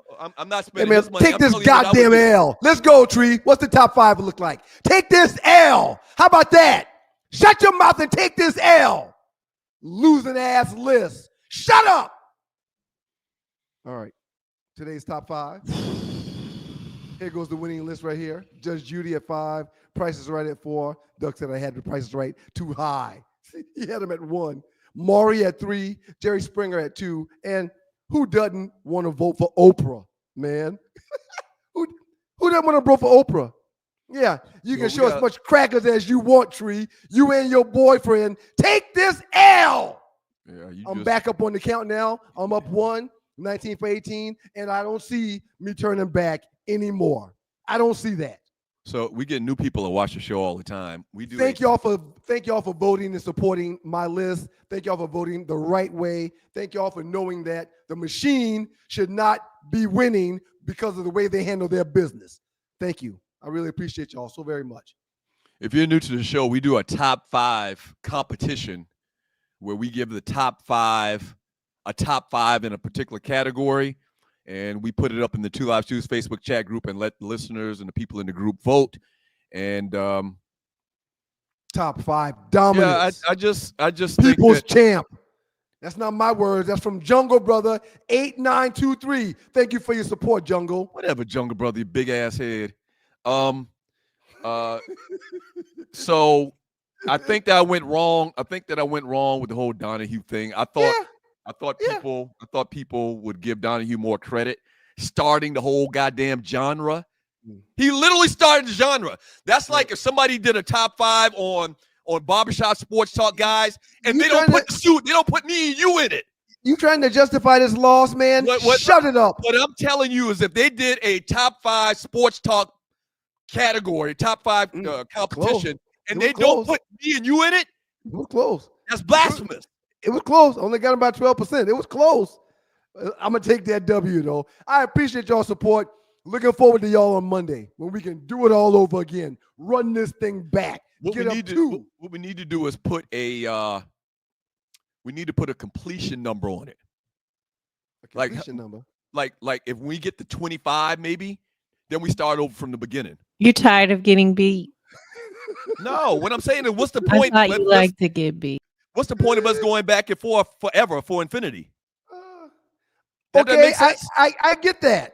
I get that. Makes sense. Well, everything top 5 has to come through me. It's like a new season. Everything top 5 has to come through me. I'll think about it. Okay, I'll think about if I want to do that or not. It's like a new season. Like we can't play a season forever. And this whole thing was an analogy to sports. How about when the new year starts? You can't just do that, Doug. I'm sorry. The new year's almost here. We'll agree upon a particular number. Like we can say 25 or we can say 30. It's up to y'all. I'm just saying. I got an idea. Let's do first 1 to 21, like basketball. No, we can't do. What do you mean no? Why no? It's your idea. Why no? I will. First 1 to 21. I will go to 25, or we can go to 30, or whatever you want to do. I think we should start over from the beginning, like a new season in sports. This whole thing was supposed to be like a sports thing. We competing against each other. There's winners and losers in sports, and you play another game. You have another season. That makes sense? We would go outside with the basketball and the rim and play to 21. Right. Let's play to 21. No, we're not doing 21. Why? I just came up with this idea. You're 1 away from 21. Why? Come on, man. Don't play.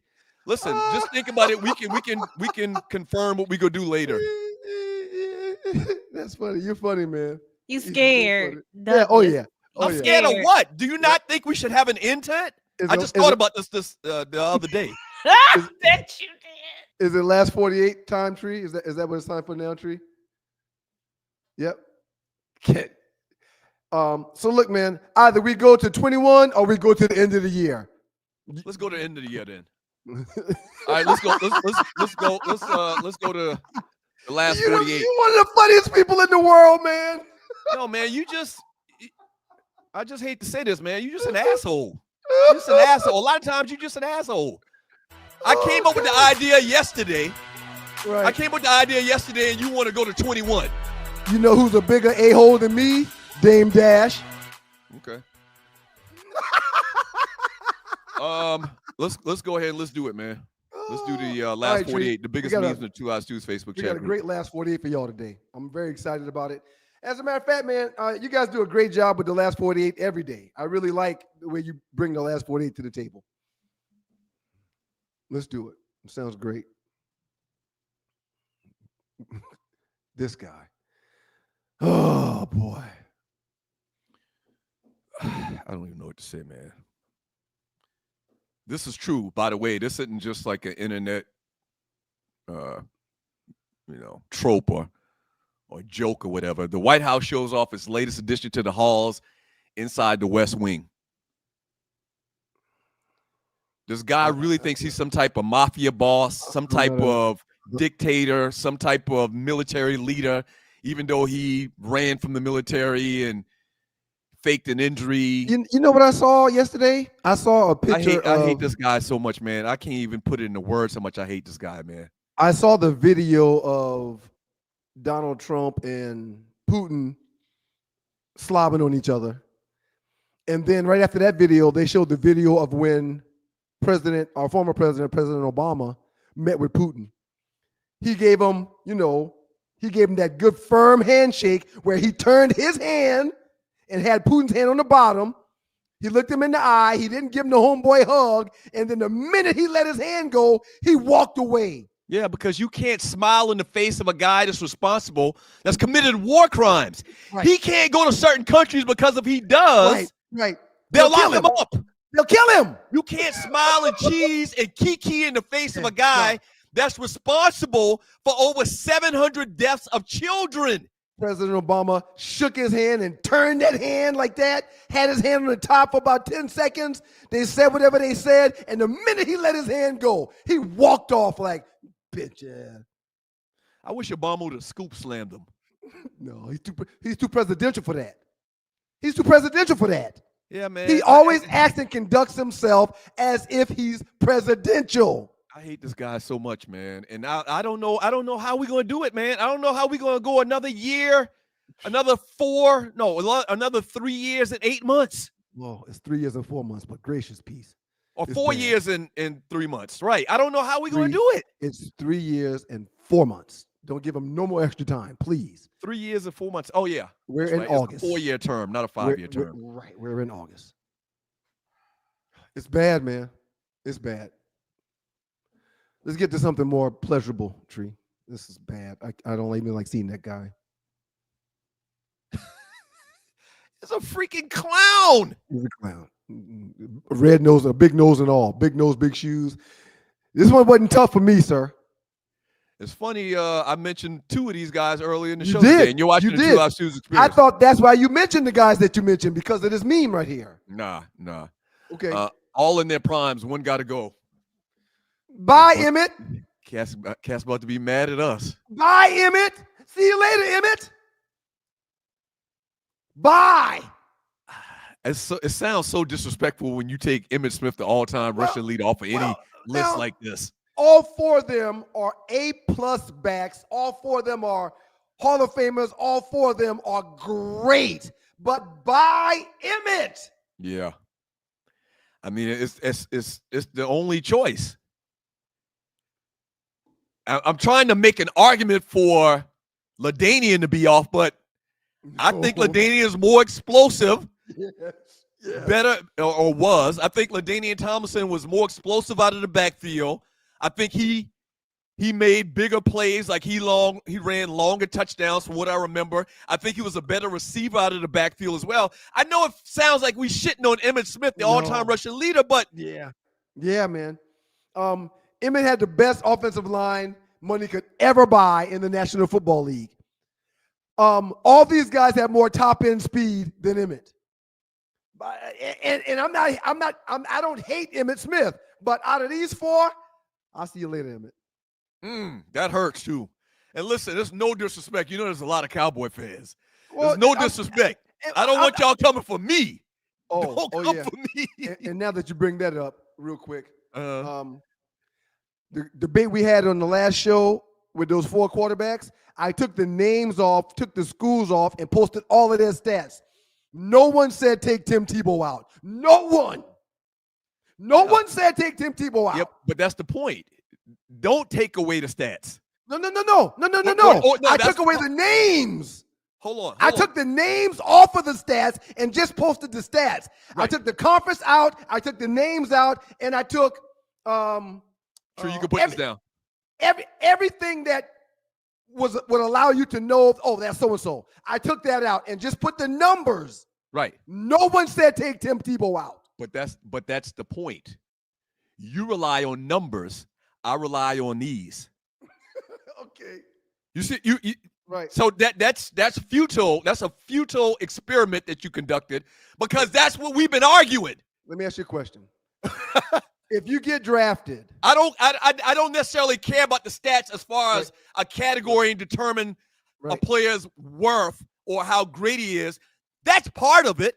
The stats have to be part of it, but it's not a bigger part than what my eyes say. I want to. We can't stay on this forever, man. We can't. went too much in this last show. Simple question though. Uh-huh. How do players get drafted in the 1st round versus the 7th round? I'll rest my case.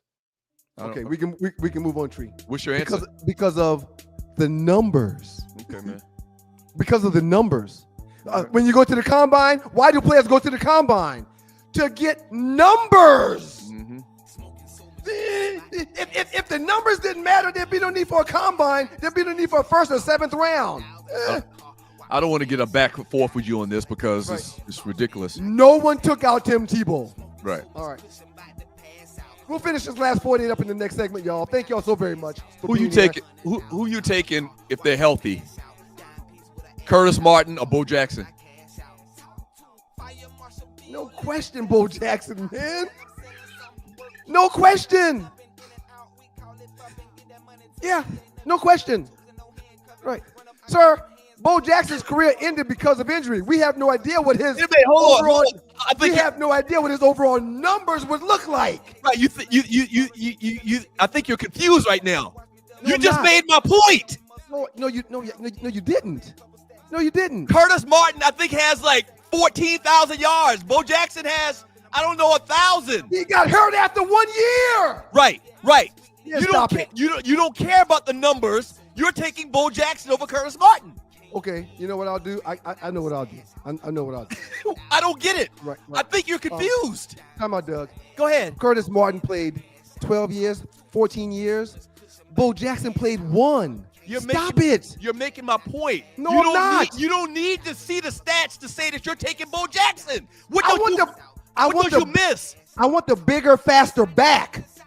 Yeah, I want the guy that's 6'3". I want the guy that's 240 pounds, not Curtis Martin that's 5'11" and 185 pounds. Right. You're not making any sense, sir. Hey, up next in the doghouse with the Two Live Stews, we'll finish the last 48. You had one of them gummies this morning? No, not yet. As soon as I get done, once I get Morgan to school, if she It decides sounds to go, like you had I'll one of take those gummies. You just made my And point. you can't compare the career of a guy that played 1 season in the NFL to Curtis Martin's 12 years. It don't work like that. It doesn't work like that. Let's go to break, Tree. I want the bigger back. That's just the first one, the first example that came off the top of my mind. I can give you probably 50 more. Well, then you should do that because that's a terrible one. 1 NFL season compared to 12. No. Hold on. You taking Tony Romo or are you taking Joe Montana? Joe Montana. Tony Romo has better stats. I want a better quarterback. Joe Montana. Yeah, how many Super Bowls does Tony Romo have? I'm done. Let me. Yeah. You're in the dog pound. Dogs and poodles. It's the Two Live Stews, and we're back. Our debate that started us on radio was the effectiveness of the option. Idiot. You call your brother idiot? I never call you an idiot. Dummy. What you did is called hijack the show. I'm done. Doug Stewart and Ryan Stewart streaming live Monday and Thursday at 7 a.m. That's the number 2 live stews youtube.com. 2 live stews youtube.com. From the late 1970s to the late 80s, General Motors gave us one of the most legendary lineups in American car culture, the G-Body. Born in 1978, when GM downsized its mid-size cars, the G-Body platform became the backbone for icons like the Chevy Monte Carlo, El Camino, Malibu, Oldsmobile Cutlass Supreme, Buick Regal, and Pontiac Grand Prix. These cars were lighter, rear-wheel drive, and perfect canvases for muscle, luxury, and later, street customization. They were loved because they hit that sweet spot. Affordable, stylish, easy to modify, and built with just enough attitude to own the streets. From lowrider culture, to drag strips, to the spokes and Vogue scene, G-Bodies became the heartbeat of the block. They carried V8 power, sharp boxy lines, and endless potential. Yeah. We've been on that kick over the last couple of weeks with those Oldsmobile, the Cutlasses, and Grand Prix, and welcome back to your boys, the Two Live Stews, Doug Stewart, Ryan Stewart, the makeup of those stews, and this is your Two Live Stews experience. We appreciate y'all for being here. Super chatters, we're going to read all your messages here in a few minutes, and we'll also get to some regular chat as well. Thank y'all very much for being here. We really appreciate you. Shouts out to Loose Neck Side. Says football was more impactful when it was on Saturday, Sunday, and Monday night. We don't need games on Tuesday or Wednesday. Thank you for the $4.99, Loose Neck. Loose Neck. I couldn't disagree more, and I started to say that earlier. That's one thing I really love about the way TV contracts and stuff have been done now. We can have some form of a game, NFL or college, every night of the week. And I watch all of them.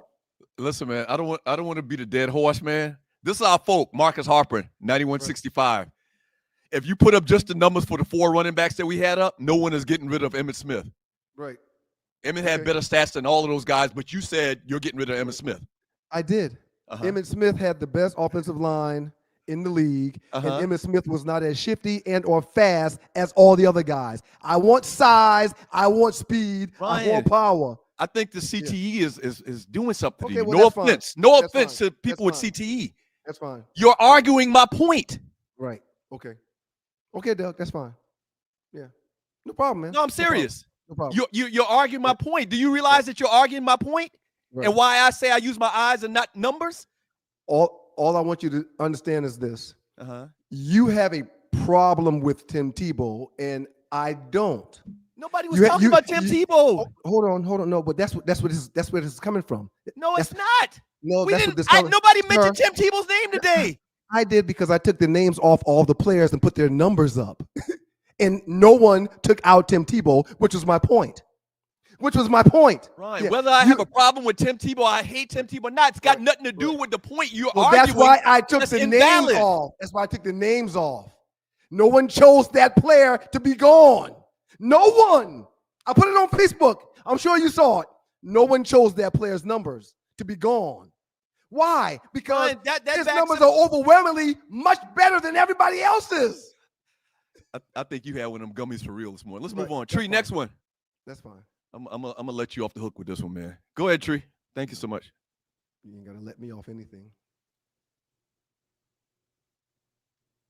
Congratulations, Cam Newton. A lot of people don't like this guy now because he rubs everybody the wrong way on his podcast. But congratulations to Cam Newton. This is huge, and he deserves this. This is deserved. I mentioned it the other day. The greatest year I have made an argument. And you're watching the 2 Live Stews experience. I have made the argument. Cam had the best year that I've ever seen from a player in college football. What he did that 1 year at Auburn. Congratulations, Cam Newton. They're gonna retire Dude's jersey. That's dope. Yep. A lot of people be hating on Dude now. They always bring up that stealing a computer at Florida, and he didn't jump on that fumble in the Super Bowl. Man, damn that fumble. Sydney Action Jackson. If Cam played as many games as Tebow, Cam's numbers would dwarf Tebow's. Ryan doesn't believe that. Cam played only 1 season. So one thing that we can't do is say what would have happened because he only played 1 season. You don't know what would have happened if he played 3 seasons or 4. You just don't know. But the 1 season he did play, them people he deserves for his number to be retired. He brought them that title. Congratulations, Cam Newton. I'm not going to do it. I'm going to get back into it. Skip it. All right, next one, Tree. And you're watching the 2 Live Stews experience. I also want to get in some quick trending stuff, too, before we get out of here. Next one, Tree. She told me to tell you to slow down. She's getting to it. She sent me a text and said, tell that MF to slow down. I'm getting to it. His BIT. Tree, don't talk about him like that. This is the great Ultraman. There's really nothing relevant going on right now. I just thought this was heartwarming for our age demographic to see the great Ultraman. I don't remember him, man. A little bit before your time. I was probably I don't remember him. 5, 6, or 7 when Ultraman was the hottest ticket going around, man. Yep. So we talking, 5, 6, it was probably 74, 75, 76. What was the great Ultraman's superpower? What did he do? Well, he could fly and he could shoot some little stuff out of his hand. Doug, wasn't it Asian also, like from Godzilla and all that? Right. Yeah. This was that genre. This was Ultraman was, what's the name of them 5 guys in a different color suits just like this? Oh, the Ninja Turtles? Not the Ninja Turtles. Not them. Not the Ninja Turtles. Oh, I know. God. I can't think of their names either. Boy, I want to be the first one to get this. They were kids and they transformed into Power Rangers. Power Rangers. God dang it! This guy right here was the predecessor to the Power Rangers. Okay. And it was dope as shit in 1974. And they had a dope opening song. Ultraman, Yes. Ultraman. We can definitely find that on YouTube. The opening to Ultraman. This was the predecessor to all of the what's the Asian? It's the term they use for it. Anime. Yep. Miles and Mason are really into anime. Anybody over the age of 50 on up, between 50 and 60 right now is looking at this and reminiscing about a more kinder, gentler time. Rail said Spider-Man stole Ultraman's theme song. It was kind of similar. It was. Okay. Yeah. Ultraman he's before my time. The great Ultraman. And I think we have one more before we get to these other little quick trending stories. What do you think about this, man? Jake Paul's a culture vulture, and they keep giving it to him. They keep giving it to him. They keep letting him make a name. And what's going to be terrible is when Gervonta, when Tank gets paid to take a dive, it's going to hurt. Well, it's a couple things. I'm interested to see what kind of so if you haven't heard, this is a real thing. You may have saw it yesterday on social media and thought, oh, somebody's doing AI, BS, what ifs or whatever. This is real. And it's going to go down in the ATL. Jake Paul will face Tank Davis on November 15th at State Farm Arena right here in ATL. There's a couple of issues with this, man. Number one, what size gloves are they going to use? What weight class? I think it says it right there. Tank Davis is fighting in the 135 weight division area. And Jake Paul is 200 pounds. Jake Paul is not a real boxer. He's a guy that figured out he could box people for fun and make a lot of money, because I'm pretty sure the colonizers think it's fun to watch another colonizer win in boxing, because that rarely happens. And Tank Davis going to make a ton of money, man. I really don't blame him. He's probably going to make more money doing this than he would in a regular fight against a real boxer. It's really sad and it's hurtful, but if he can make $25 million in fighting a chump off the street, he's gonna get paid to take a dive, man. Just like Mike Tyson did. I don't think he's gonna be. It's just like Mike Tyson did, man. Just like I will not pay to watch this fight. No, I will not either. Oh, okay. Hell no. Yeah. Nah. I will not pay to watch this fight. Now, there were several shots that Tyson could have took on this dude that would have rocked his world, and he just didn't throw the punch. Yeah, I am over. Nope. Won't do it. Shame on Tank for doing this. Now, I think the scales are kind of even because of the disparaging weight difference. If they were having a real fight, I think the fact that dude is 70 pounds bigger than Tank Davis is going to make the fight even. Tank Davis is one of the all-time greats. I think we can call him that at this point in his career. He's one of the all-time greats. But 70 pounds is 70 pounds. And I wonder what I need to see the actual stipulations. I'll tell you what size gloves. I'll tell you the stipulations are this. Whatever Jake Paul wants them to be, that's the stipulations. Whatever Jake Paul wants them to be, because Jake Paul is the one that's setting up the fight. It really hurts, man. This really hurts. Yeah. I can't blame the real boxers, though. Well, no, it's a payday, and I'm not mad at him to getting a payday. I'm mad at him, but I'm not mad at him. If he has to take an L to get said payday, if he goes in there and he's not throwing punches that he would connect on with anybody else he would fight, then he's doing himself a disservice. He's going to let this dude beat him to get paid. I'm not down with that. Right, but what if it's $25 million? I'm not down with that. Yeah, I'm not down with you. I'm not down with you taking a loss to get paid. Hey man, I need $25 million right now so bad. I need it bad. Yeah.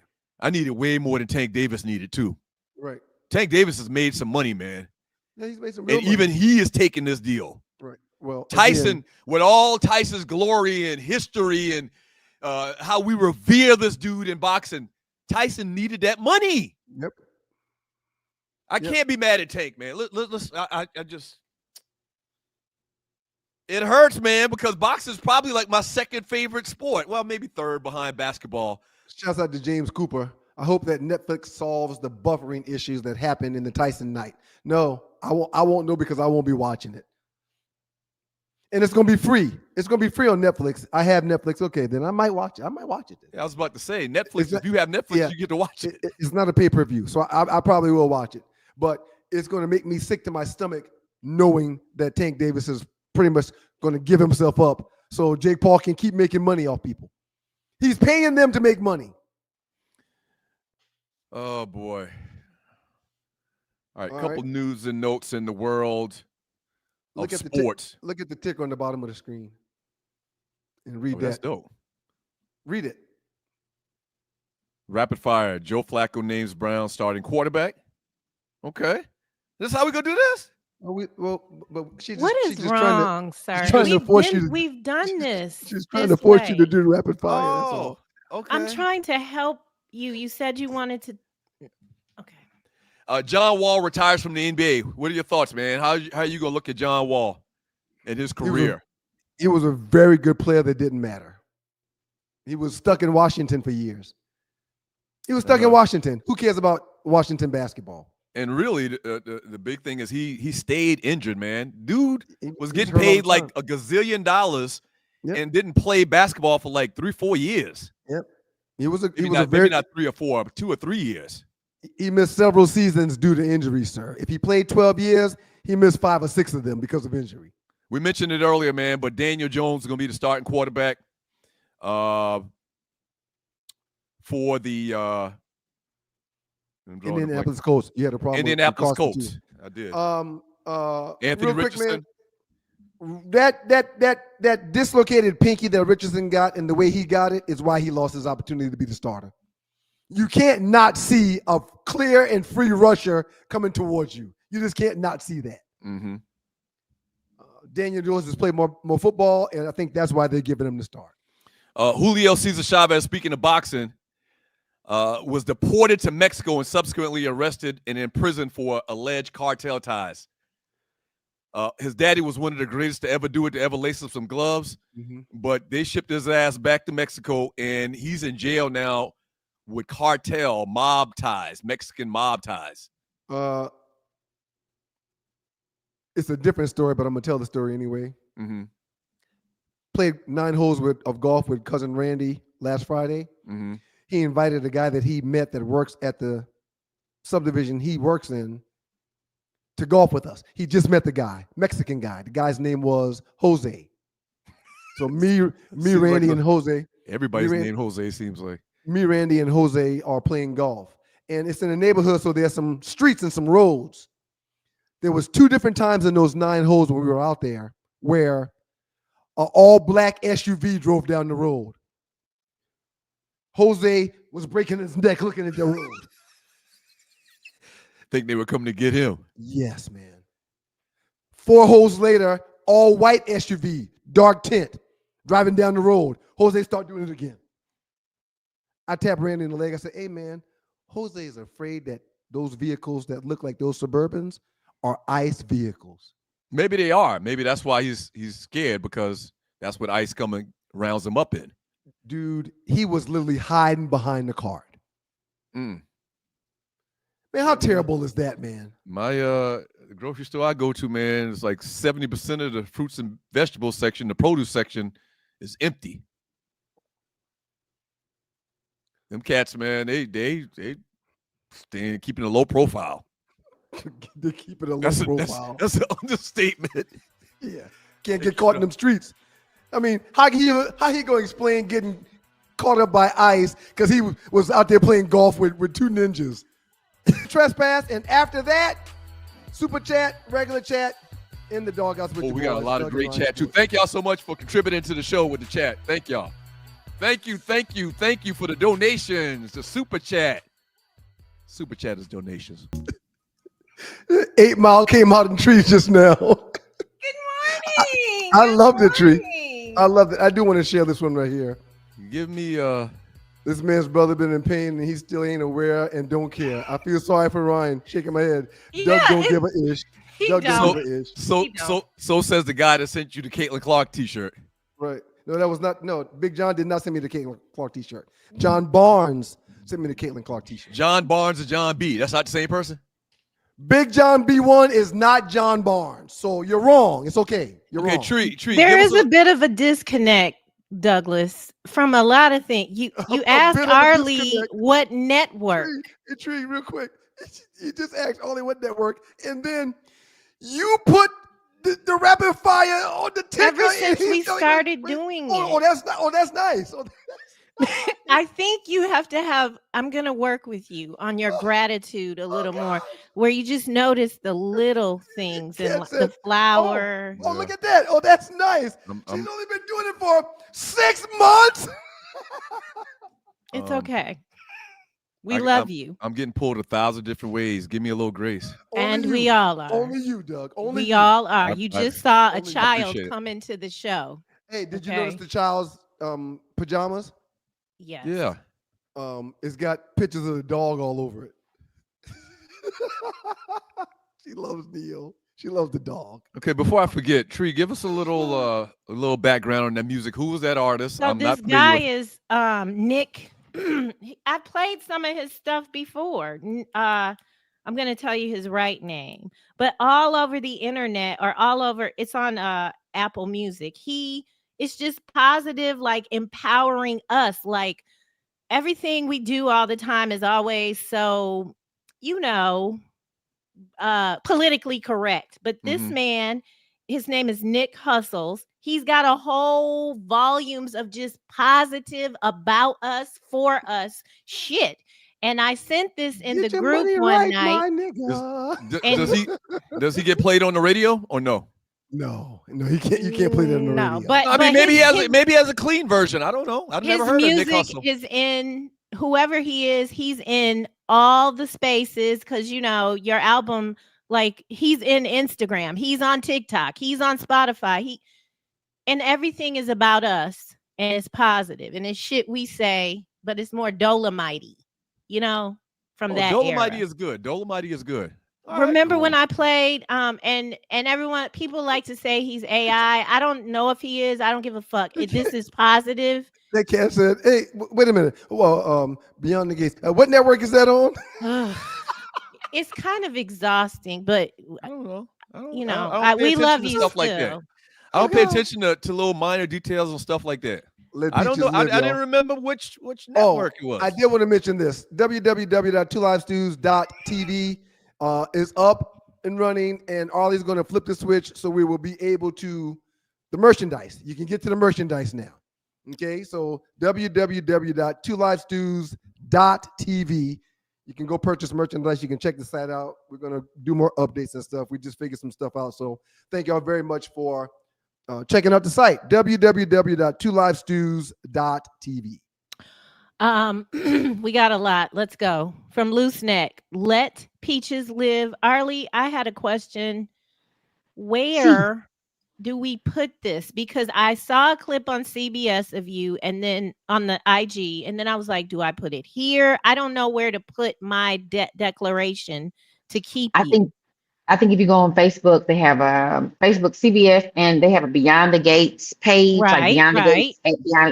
I would go there, and then you know how you can, or you could post to your own page and put because when you tag people, doesn't it go to their your tags? Or you can go to they've posted several clips of me and my daughter and some stuff.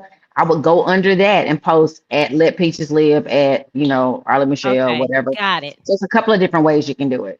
Doing it today. If you go on the Beyond the Gates Instagram page, her clip is there, and so we can put it there. We can send it to our stories. Let's do this. Let's get her away from this man. Hey, listen. Please hit the share button. Share the show. Hit the share button.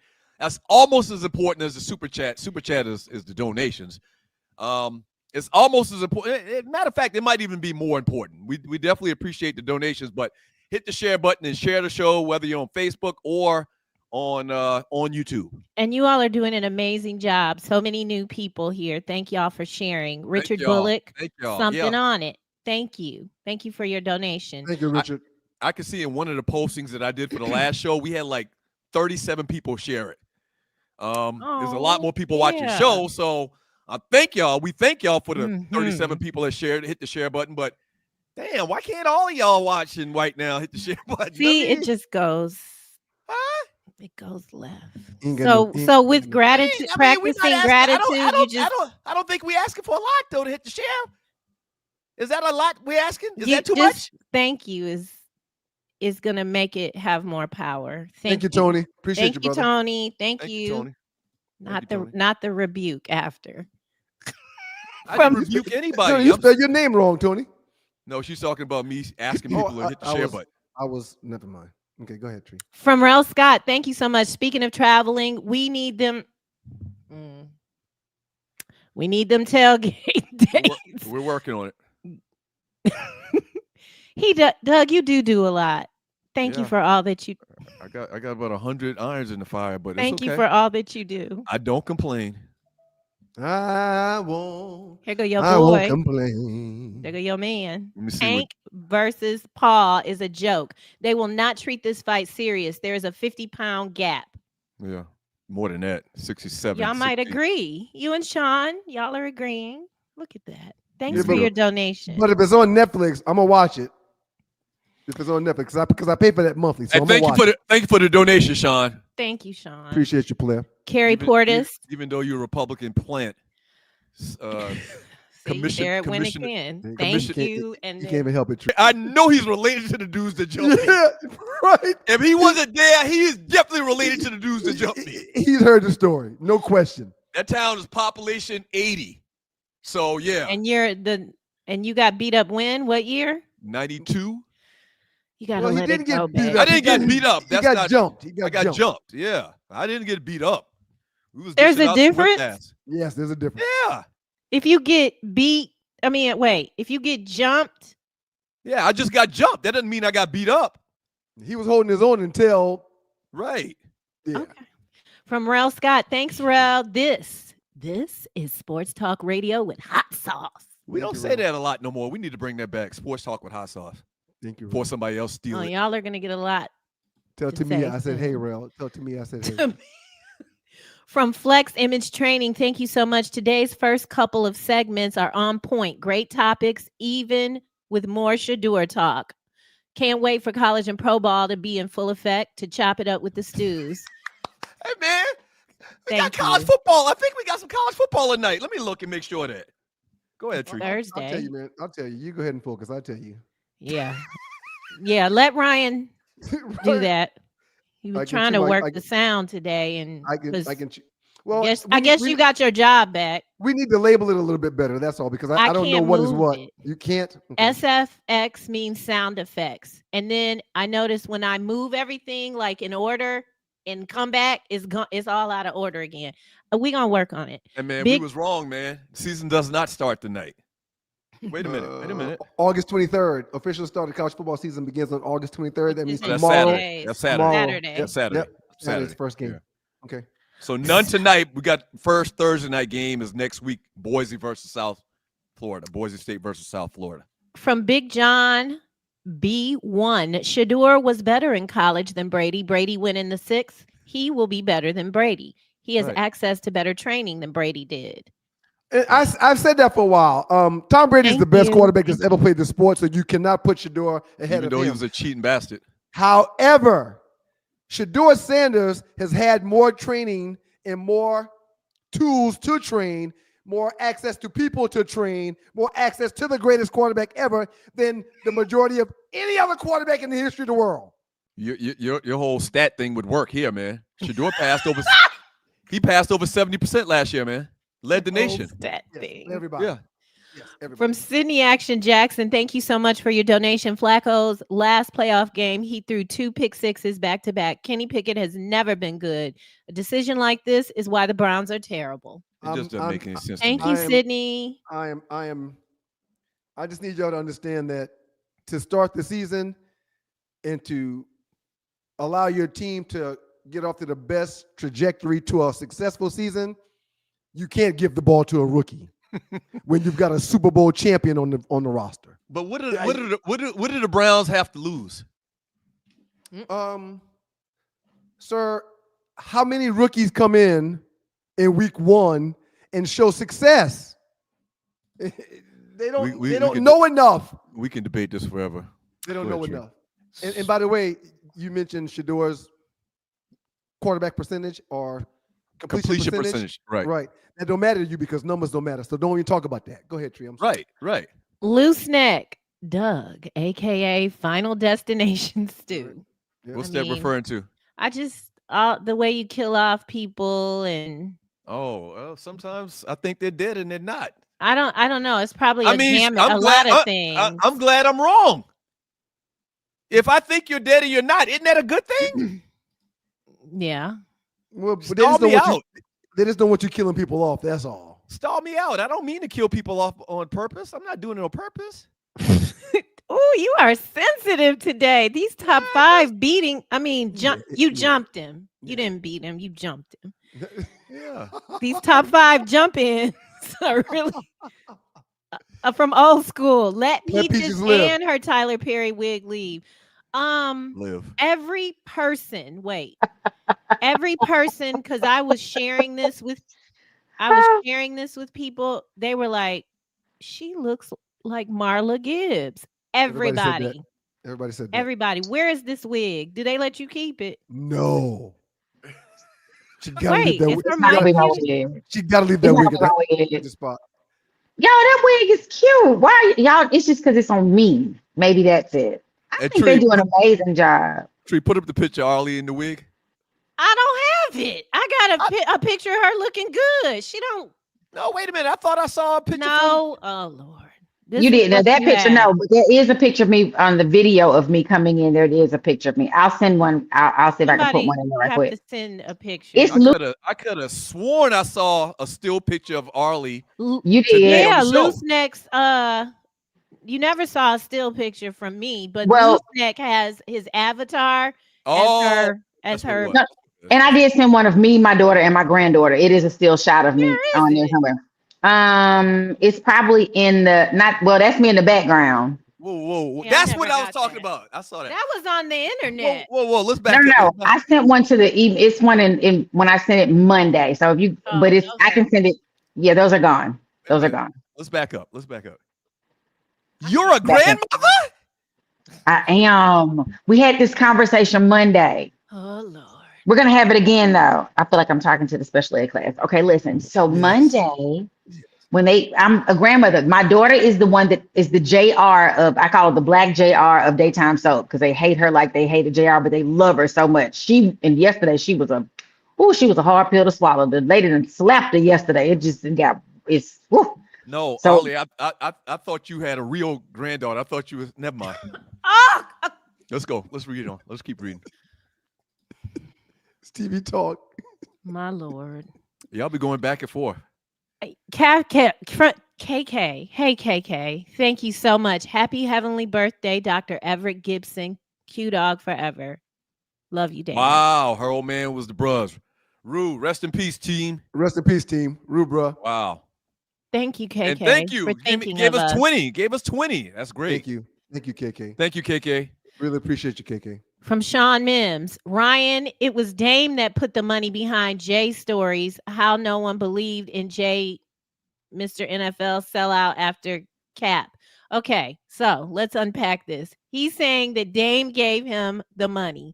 And then he's also saying that Jay sold Kaepernick out. Mm-hmm. He's mentioning that. Sean, thank you. I don't know the story exactly, so I'm not going to try to comment. Thank you for your donations. The way I remember the story is Jay-Z, Dame Dash is very responsible for the success of Jay-Z. That's how I remember funding him at the beginning. Right. Okay. That's fine. Doesn't make it right. Well, that's fine. I'm fine with all that. But when my point is this: if there's beef, and we split, I'm not entitled to do nothing for you. No one said anything about entitled. No. Well, yes, he's not bad. He's y'all, not bad for choosing not y'all, to. y'all are insinuating that he owes him something. I'm No, not. I don't if believe no. If you decided to go for whatever reason, and there's beef, I don't have to come and save you. No. It's not on me. That's my point. I don't know who funded the business. I don't know who ran the business. I don't know who paid the taxes. I don't know who hid the guns. I don't know who sold the drugs. I don't know none of that. What I do know is if there's beef, I don't owe you nothing. You're not obligated. Is it possible that Jay-Z is not as stingy as he appears? Like maybe we don't know about all the giving that he does, and that's purposeful so that everybody doesn't come to him. Jay-Z does a hell of a lot. Yeah, it's on the record. It's on the record. He does come off as, I mean, Doug, you have a point. But that's still his decision if he wants to give or not. Yeah, well, and you can't tell. I don't like that. You just can't tell somebody what they should be doing with their bread. No. It don't work like that. I am a 1000% in agreement. I'm a giver, but if I don't get down with you, I ain't giving you nothing. Well, first of all, I never said what Jay-Z should do. I was telling you what I would do. Okay. It sounded okay. Well, listen, everybody heard it, Tree. We ain't a little righteous, but it's okay. You got the Holy Ghost. We don't. Loose neck side. See, look at his avatar. If Doug becomes a billionaire, just call me Loose Neck Stew. Don't forget, Doug. You said you're gonna break everybody off a little something. If I become a billionaire, everybody in my circle, up to maybe, I don't know, 7th or 8th cousin is good. He gonna be like, the number you have reached absolutely bookmark this show. To a bookmark this show. Please wait. Whatever you want to do, bookmark. Please wait. The number you have reached from Lavrell. Happy birthday! Happy birthday! I changed my number doesn't mean that I'm not going to try to help you if I can. Thank you, Lavrell. Y'all can schedule a consultant situation with Lavrell at 919-764-4626. You can also catch him on Instagram at Hawkins, HAWKINS LV. Thank you, Lavrell. Happy birthday, team. Thank you so much for the donation, bruh. Thank you. Okay, happy birthday, team. A lot coming. Thank you so much. Billionaire Doug will have his name on with the bat. Wait, with the Batman sign. With that light. Exactly. Exactly. You hilarious. Thank you, if you're new to the show, I call the police or YNs traveling 150 miles per hour on their motorcycle on I-20. You goddamn right. He calls the police on all of us. The Real Bill. Thank you, Real Bill. Great show. Shout out to HBCU football. Yeah. When is homecoming again, man? South State homecoming? I gotta look it up. But this weekend is the MEAC Swag Challenge. This weekend in Atlanta. I might pull up on you. I might pull up on y'all this year in Orangeburg, man. It's gonna be a lot of if I don't have a soccer tournament, which I think we have soccer every weekend until Christmas. So briefly, you haven't been to homecoming at South Carolina State in 25 years. They told you they don't want to see you by the time the sun goes down. Didn't you get arrested or something? Yeah, I got pinched. And the minute I got out, I loaded my motorcycle up and hit the road. Said, I'm never coming back to this bitch again. I can see it too. You never came back. You never came back. And all of the tremendous homecomings that we have every year, I come back talking about it on Monday, and you have no desire to go back. Smart move. Rel Scott has a valid situation. So this is regarding Doug's request that we hit it at 25. To be fair, Ryan quit the top 5 twice. Right. And we restarted. What is the problem now? Well, Ryan, the situation with that was we caught them doing felonious things. We caught y'all cheating. Yeah, we caught y'all cheating and making things up. So I wasn't going to participate if y'all continue to do that. If you're new to the show, that's a bold-faced lie. Right. Yeah. Go ahead, Tree. If you're new to the show, just remember. Right. Well, what y'all can't forget is that they literally saw you change the graphic during the segment. So, I mean, y'all can say you don't cheat, but everybody saw. So I don't have to explain that. You have such Trumpian ways, man. Right. And Shut up with your losing self. It's not Shut cute. up with your losing self. Flex cute, image man. training. Thank you so much. I wanted to vote for Ryan's top 5, but I couldn't find how to vote. Was trying to make amends so I don't have to meet at the church behind the school. We'll take Hey, it. man, don't be scared. Don't be scared of him, Flex, Mr. Image Training guy. Don't be scared of him. Flex image training. Yeah, Thank you for the donation too. Thank you. It's hard to find that top 5, Flex. It's not just you, sir. I got tired of looking for it last night trying to see what the vote was. Yeah, it's only pinned to the top of the page. Yeah, Right. It's hard to find. Well, okay. Listen, I didn't say that, Doug. Flex said it. So talk to him. Don't talk to me. Sean, hey Sean. Thank you, Sean. Sean be giving it up for y'all. If you hurting a rainbow, Obama don't care. Stop giving this dude a pass. Sean, are you a QAnon? This is what I'm talking about. This is what I'm talking about. Yep. This is what I'm talking about, Sean. You think Michelle's a woman? Now Michelle's a beard. I mean, Sean, you should be ashamed of yourself. Thank you. Thank you, Sean. Keep it coming. Thank you, One Sean. more. No, I think he's saying Michelle is a beard in the No, he's insinuating that President Obama is right. It's right. Okay, never mind. You thought wrong. It's okay. With your bad corrected self. it. It's okay.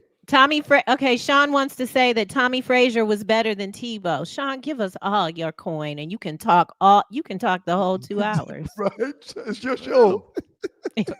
Tommy Frazier was infinitely better than Tim Tebow. But Tebow had better statistics, I'm sure, so that's not the case. I wish we could hear Let some people tell you. From Mr. Unloved. Real quick, who did Tommy Frazier beat in the playoffs when he played in the NFL? Okay, go ahead now, Tree. Thank you. Trying to make it too. Mr. Unloved Force, yes, come to the Stu's tailgate this year. Let me know when you find out when it is. We want to see you there. We want to see all of you there. We may have an announcement on this Monday. Stay tuned. From Marcus Harper. Thank you, Marcus. Great show. Thank you so much for your donation. You know that's our Marcus. Remember a week ago? Intern. That's our guy. Yeah, that's our guy. Intern. Shout out to you, Marcus. Appreciate you, man. Nothing but love for you, Marcus. He works for like a big to do thing, right? Oh, does he? I'm not sure who he works for now. He was. We need to follow up on that. He was an intern with us probably in 2010, 11. One of the better interns we've ever had. Oh, wow. That's wonderful. Theron, thank you, Theron. A Stu-tastic show today. Thank you, brother. It is. I set the atmosphere as I prayed this morning, giving Tree her flowers. Thank you, Loose Neck, because I set the atmosphere as I prayed this morning. I'm just the button pusher anyway.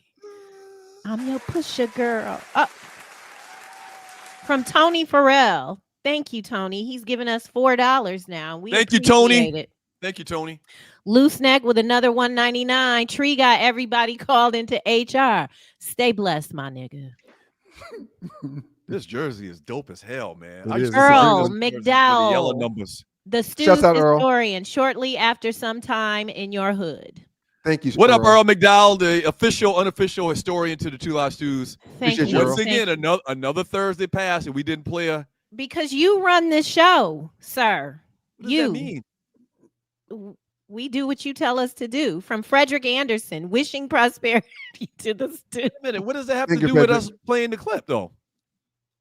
I get this, Doug. Everybody knows how the show we do the sausage making. We make sausage, right? I don't decide on anything. I put it together, pull clips, make it. Okay, go ahead, Tree.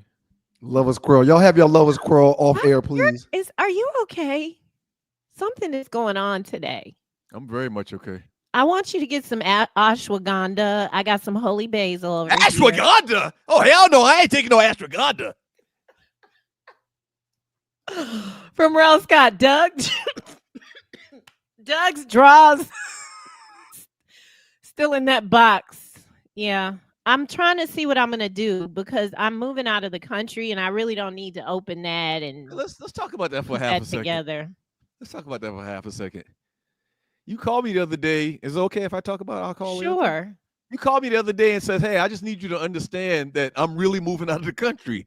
Tree, check into Afghanistan and Ukraine. I think those are two good places. Those would be two good places. I'm not living in Afghanistan. I am moving out of the country in June. I'm gonna go right after this SNS. I'm out of here, and it's gonna be fine. Everything's well. I just wanted you because I feel like you didn't believe me when I said it a month ago, and you also don't remember things. But I wanted to give you an opportunity to say, "Well, we don't need you anymore." Then Whenever we do live remotes, it's gonna be expensive for you to fly back and forth. It's gonna cost a lot of money. it'll work out. I've got a lot of money. From Jungle Brother. Thank you, Jungle. Let Peaches live. Ryan's top 5 champ. Thank you, Jungle. You the man, Jungle. I appreciate you, player. That's why we used to spin his ass left and right back in the day on the Doug Stewart show. Oh, applause for you, Jungle Brother. Everybody don't get applause. You get applause, Jungle Brother. Keep looking. Horace White, thank you so much for your donation. Great show, Stu team. Let Peaches live. Thank you, Horace. And what up, Horace? We really appreciate y'all hitting Let Peaches Live on social media and blasting that thing out. We really appreciate. Damn, Melvin. Wait, I need music. We need the music. Boom. Doug, get your robe on. Which song you looking for in the music tree? There you go. You got it. And hit it, Ryan. Bay 11 Towing is the place you need to be if your car is not working for you or for me. Holla at my guy, Melvin Eccles. 447706949. If you can't get your car to start, who cares? Don't waste no time taking a fart. Call our guy Melvin Eccles, 447706949. He promises 2 things. 1, he promises to get to you quick and fast. He's going to mash the gas. And 2, he promises competitive pricing. He's not licensed. That didn't work, but hey, it's okay. Thank you, Melvin. Melvin Eccles. Thank you, Melvin. Bay 11 Towing, 447706949. And Melvin, thank you for what you're doing for the cruise. We're going to figure it out and make it work. Man, you're a blessing, Melvin. We will continue to be a blessing to you. Jay-Z could take some lessons from you. You are really a blessing to this show. From June B577, all of you are a blessing to this show. Let's be clear. Yes. Thank you, June B77. Thank you. Numbers matter until Doug is talking about Goat James. Right. Yeah. Listen, Doug always says number doesn't matter, but he throws numbers out all the time when it supports what he's trying to say. Numbers are 100% part of the conversation. Right. I've never said numbers don't matter in totality. Real quick. That's not true. But that's not true. That's part of the equation. Okay. But I rely more on my eyes and what my eyes see than numbers, because I just gave you 5 examples of how numbers lied early in today's show. You didn't even realize it. Okay. You didn't even understand the conversation. Yeah. Okay. We can't keep going back and forth on this numbers thing. It's been 25 years damn near. Right. You done now? Yeah, I'm done. Okay. You rely on numbers when it supports who you wanted to support. And that's fine. And the last thing I want to say is you can't keep saying what you didn't say when everybody heard you say it on the show. That's a terrible look. You got to stop doing that. Go ahead, Tree. Thank you, Griff. Thank you again. Biner eventually got a Super Bowl ring with Washington against the Bills. Thank you, Griff. Oh, that's right. That's right. That's forgot all about he was on Washington. A&T for sure because of you, Griff. Horace White. Look at what's. Wait a minute, Miles. Why would he go to A&T? Why wouldn't he go to South Carolina State? Well, yeah. Oh boy. It's like 6 members of your immediate family that went to South Carolina State. Why would he go to A&T? Just because somebody? He's going to get to decide. Doug. He's going to get to decide. And Griff's invited him to come down and check out that band multiple times. I mean, you hadn't called Miles to talk about the band at South Carolina State and watching one-on-one. Sir, the president of the university is my prophyte. Right. I could call him right now. I could call Bruh Conyers right now and say, roll out the red carpet for my nephew, and it will be done. Don't try that. Don't try that. He needs to look at South Carolina State too, man. What's Bruh's, not Hawk, what's the Bruh's name? Herc. Alexander Conyers. Yeah. Brew Herc. Respect Q. That's a good bruh. That Herc bruh is a good bruh. All right. Come on. However, Right. However what? Horace White gave us $5. He Thank you, also Horace. loved In the Huddle with Joe Ham yesterday. Very insightful football talk. He can't wait for the additional show. Neither can we. We are going to add a show. And the Wednesday show is probably going to move to Tuesday, and then we're going to do a show on Thursday to pregame before the games for the weekend. So we're going to figure that out within the next couple of days. SME is on fire, y'all. Yeah, Stay tuned. Yeah, agreed. From Uncle Mike, Arlie. You could be in Serbia while the whole thing going down. Hey, really? You gonna leave all of this? Not Serbia. To go to Czechoslovakia?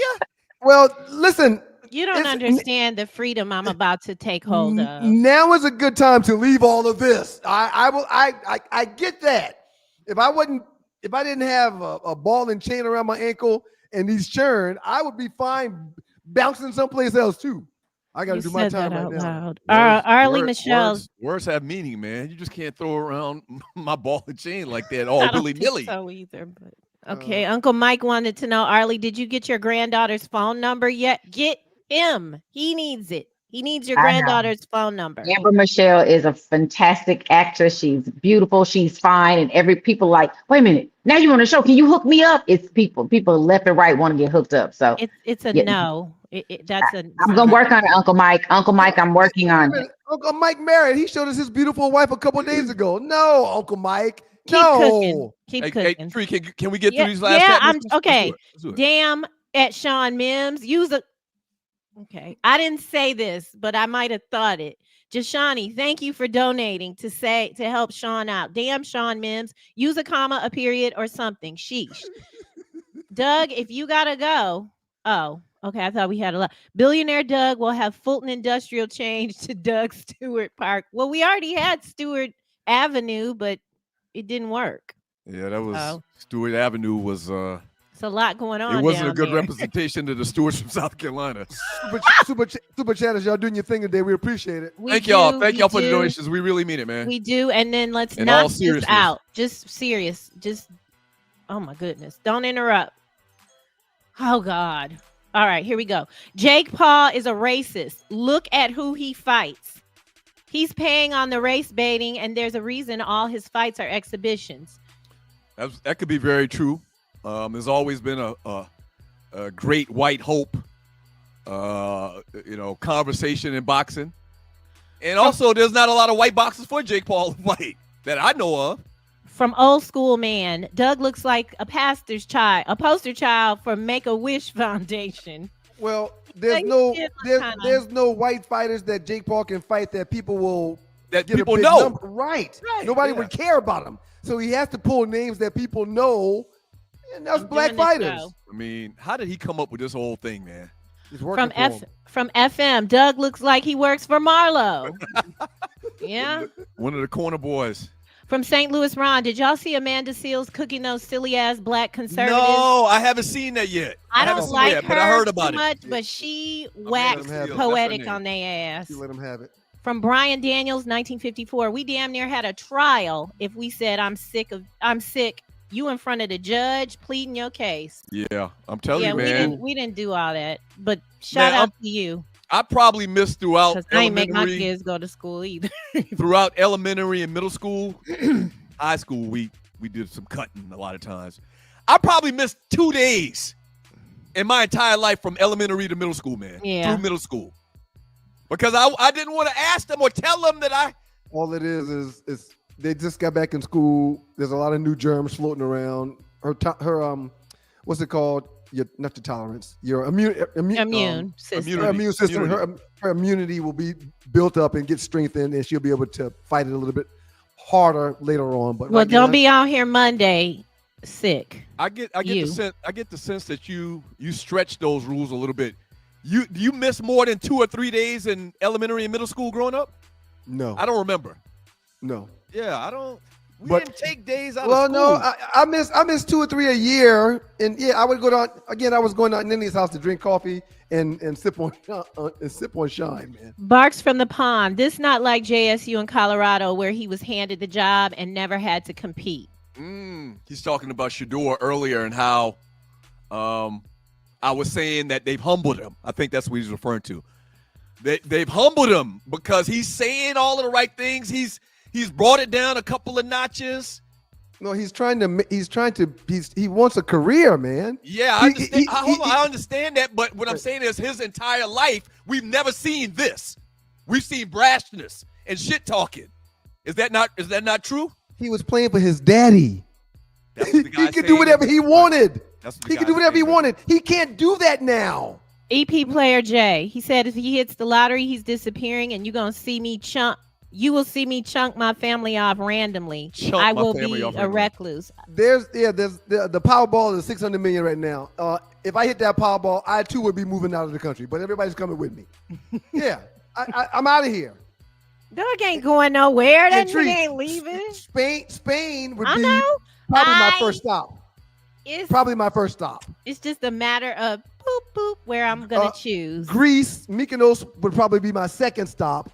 And I'm gonna have a place in each one of them. Nice place. If I go to Albania, I'll get a visa. I'll get a 1-year use of my passport. Come back on the 363rd day. Go back to my $500 a month 4-bedroom apartment. From Rodney Griffin. Doug should have said that when they were tied.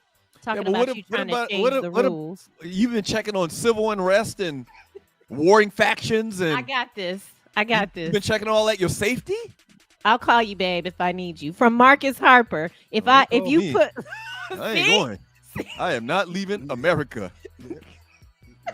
Now, I like the idea to have like a vacation spot in another country, but they start fighting. I don't know whose side to get on. Oh God! If you put up just the numbers for the 4 RBs, no one is getting rid of Emmitt Smith. I read that one earlier, and that was from Marcus Harper. What up, Marcus? That's not Marcus. From Javon, a choreographed pillow fight. They're making a mockery out of boxing. From C-Trail 74, welcome to the Two Live Stews experience. I bet Morgan didn't get sick all summer.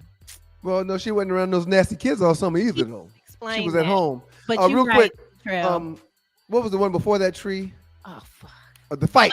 About the pillow fight. The announcers during those fights remind everybody how they're not sanctioned events.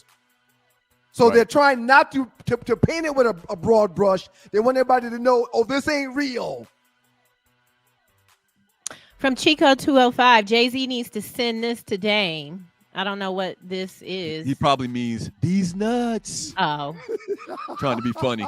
Tony wants us to come up with a sounder for the highest donor as the estrogen in this space. One of the this feels. I know Doug probably likes. I like that. I like this. Like a what do you think, man? What do you think? But what about we're not? Melvin Eccles. We like to say his name. He's the highest donor. Melvin Eccles. I don't know. We don't want to make people like this man feel away. He says Jungle Brother wants all his suspensions expunged. And remember, let Peaches live. Man, this guy, we'd have a show on Monday, and by mid-show Monday, he's suspended. We wouldn't see him again till the following Monday. Halfway through the show, he say something, do something, gets suspended again. Hezekiah, a.k.a. Baby Stu, just sent me a text. Damn. That's what was in that jar Aunt Nenny was giving me. No wonder why I would feel good. Laugh my butt off. Yeah, Jason. Hezekiah. Yes. It was shining that mason jar. Baby Stu. They were shining that mason jar. And I've never heard that before either, man. You putting our aunt out there, even though she's been dead for 40 years. A long time. You putting her out there like she was some type of bootlegger, man. I don't think that was the case. Hey, man, everybody had a mason jar in their house with shine in it. Everybody. You may have overlooked it, but the majority of homes that we visited had little jars with clear alcohol in it. Looked like water. No, it was shine, sir. I always thought that was vinegar. Well, no. And they use shine for all kind of stuff, man. All kind of stuff. They weren't necessarily getting drunk off of it, but it's like 150 proof. Right. You can cure a lot of ailments with it. Right. And you pour it in wounds that kill all the germs. Right. Yeah. You're man, right. All the super chatters, thank y'all. Man, Melvin seriously, Eccles, thank man. y'all. Everybody, not just Melvin. Everybody. Earl McDowell again. Hit the like button. Hey, you, right. And do us a favor. We see a lot of y'all still in here. A ton of people still going to watch the replay. share the link. Share the link to the show, man. Thank you. And Griff, appreciate the hookup on the A&T, man. Me and Miles we're considering it. All the regular chatters. Hey, man, your father, your Uncle Dub, your Uncle Lenny, your Aunt Mimi, your Auntie Gertie went to Claflin. All your brother, all attended South Carolina State University. Yes. And all did very well in life, relatively speaking. Doing good. Everybody's doing good for themselves. It's not a good look for you to discount South Carolina State over A&T or anybody else, any other HBCU. For the record, I didn't discount anything, and I just told Griff, thank you for the invite to A&T. Aggie Pride, we're gonna check it out, Griff. Thank you, everybody in the chat. Thank y'all. Thank y'all for the conversation. Thank y'all for participating. Thank y'all for being a part of the show. Thank y'all for supporting Peaches. Make sure y'all continue to pass the word to let her live. Hashtag let Peaches live. Let Peaches live. Got Lord the have super mercy, chatters. let her live. Got the regular chatters. Tree, outstanding job. Everybody says, Ukraine is where you need to be. Check it out, Tree. A+ for you. Hollywood, thank you for participating from Mississippi. M-I, cricket letter I, cricket letter I, cricket letter I, humpback, I. You had a couple too many crooked letters, man. Was it wrong? Yeah, it's only 2 sets of crooked letters. A+ to Tree and to Ollie for y'all's participation. Hey, man, you was forgetting things left and right and not seeing things at the bottom of the screen, but I'm giving you an A, man. I'm giving you an A. Outstanding job today, man. You with that extra small jersey that stood down your ankles, man. Shouts out to you. You get an A. Do I give you an A, man? You capping all about this whole cheating thing and don't understand the whole using your eyes and stats conversation. Demetria 2000 makes a very great point.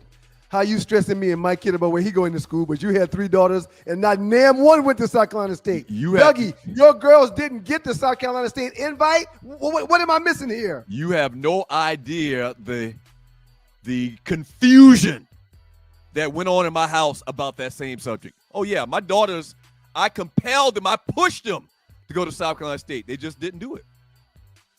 You sound like that you don't even want to give South Carolina State a try.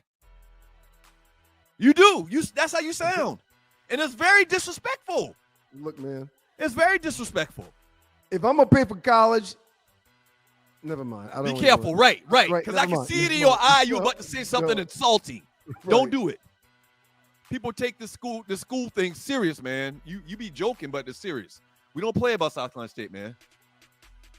We do not play about that. I just want to know if they're cutting that grass down there now. That's all I want to know. God damn it. God is good all the time, and all the time God is good. If you don't know him, you need to find him and show him love, because that's all he's showing you. Nothing but love. Nothing but love. We got some football coming on this weekend. Y'all enjoy it. If y'all are going to, have a little bit of alcohol this weekend, don't drink and drive. Make sure you're responsible. Make sure y'all come on back next week. Monday and Thursday, the Stews. The Truth Ain't in Us on Tuesday. And on Wednesday, In the Huddle with your boy Joe Ham. We got more program coming, a lot of good stuff. And before I go, let me say one last thing, man. Let Peaches live. Y'all keep hashtagging at CBS, at Beyond the Gates, at Ollie Michelle. Let Peaches live. Thank y'all for your participation this week. Super Chatters, thank y'all again. Y'all did your Thursday today. We appreciate it. Y'all the reason why Tree moving out of the country, because she getting y'all money. God bless y'all. Thank y'all so very much. We love you. Peace. We love you. We love you.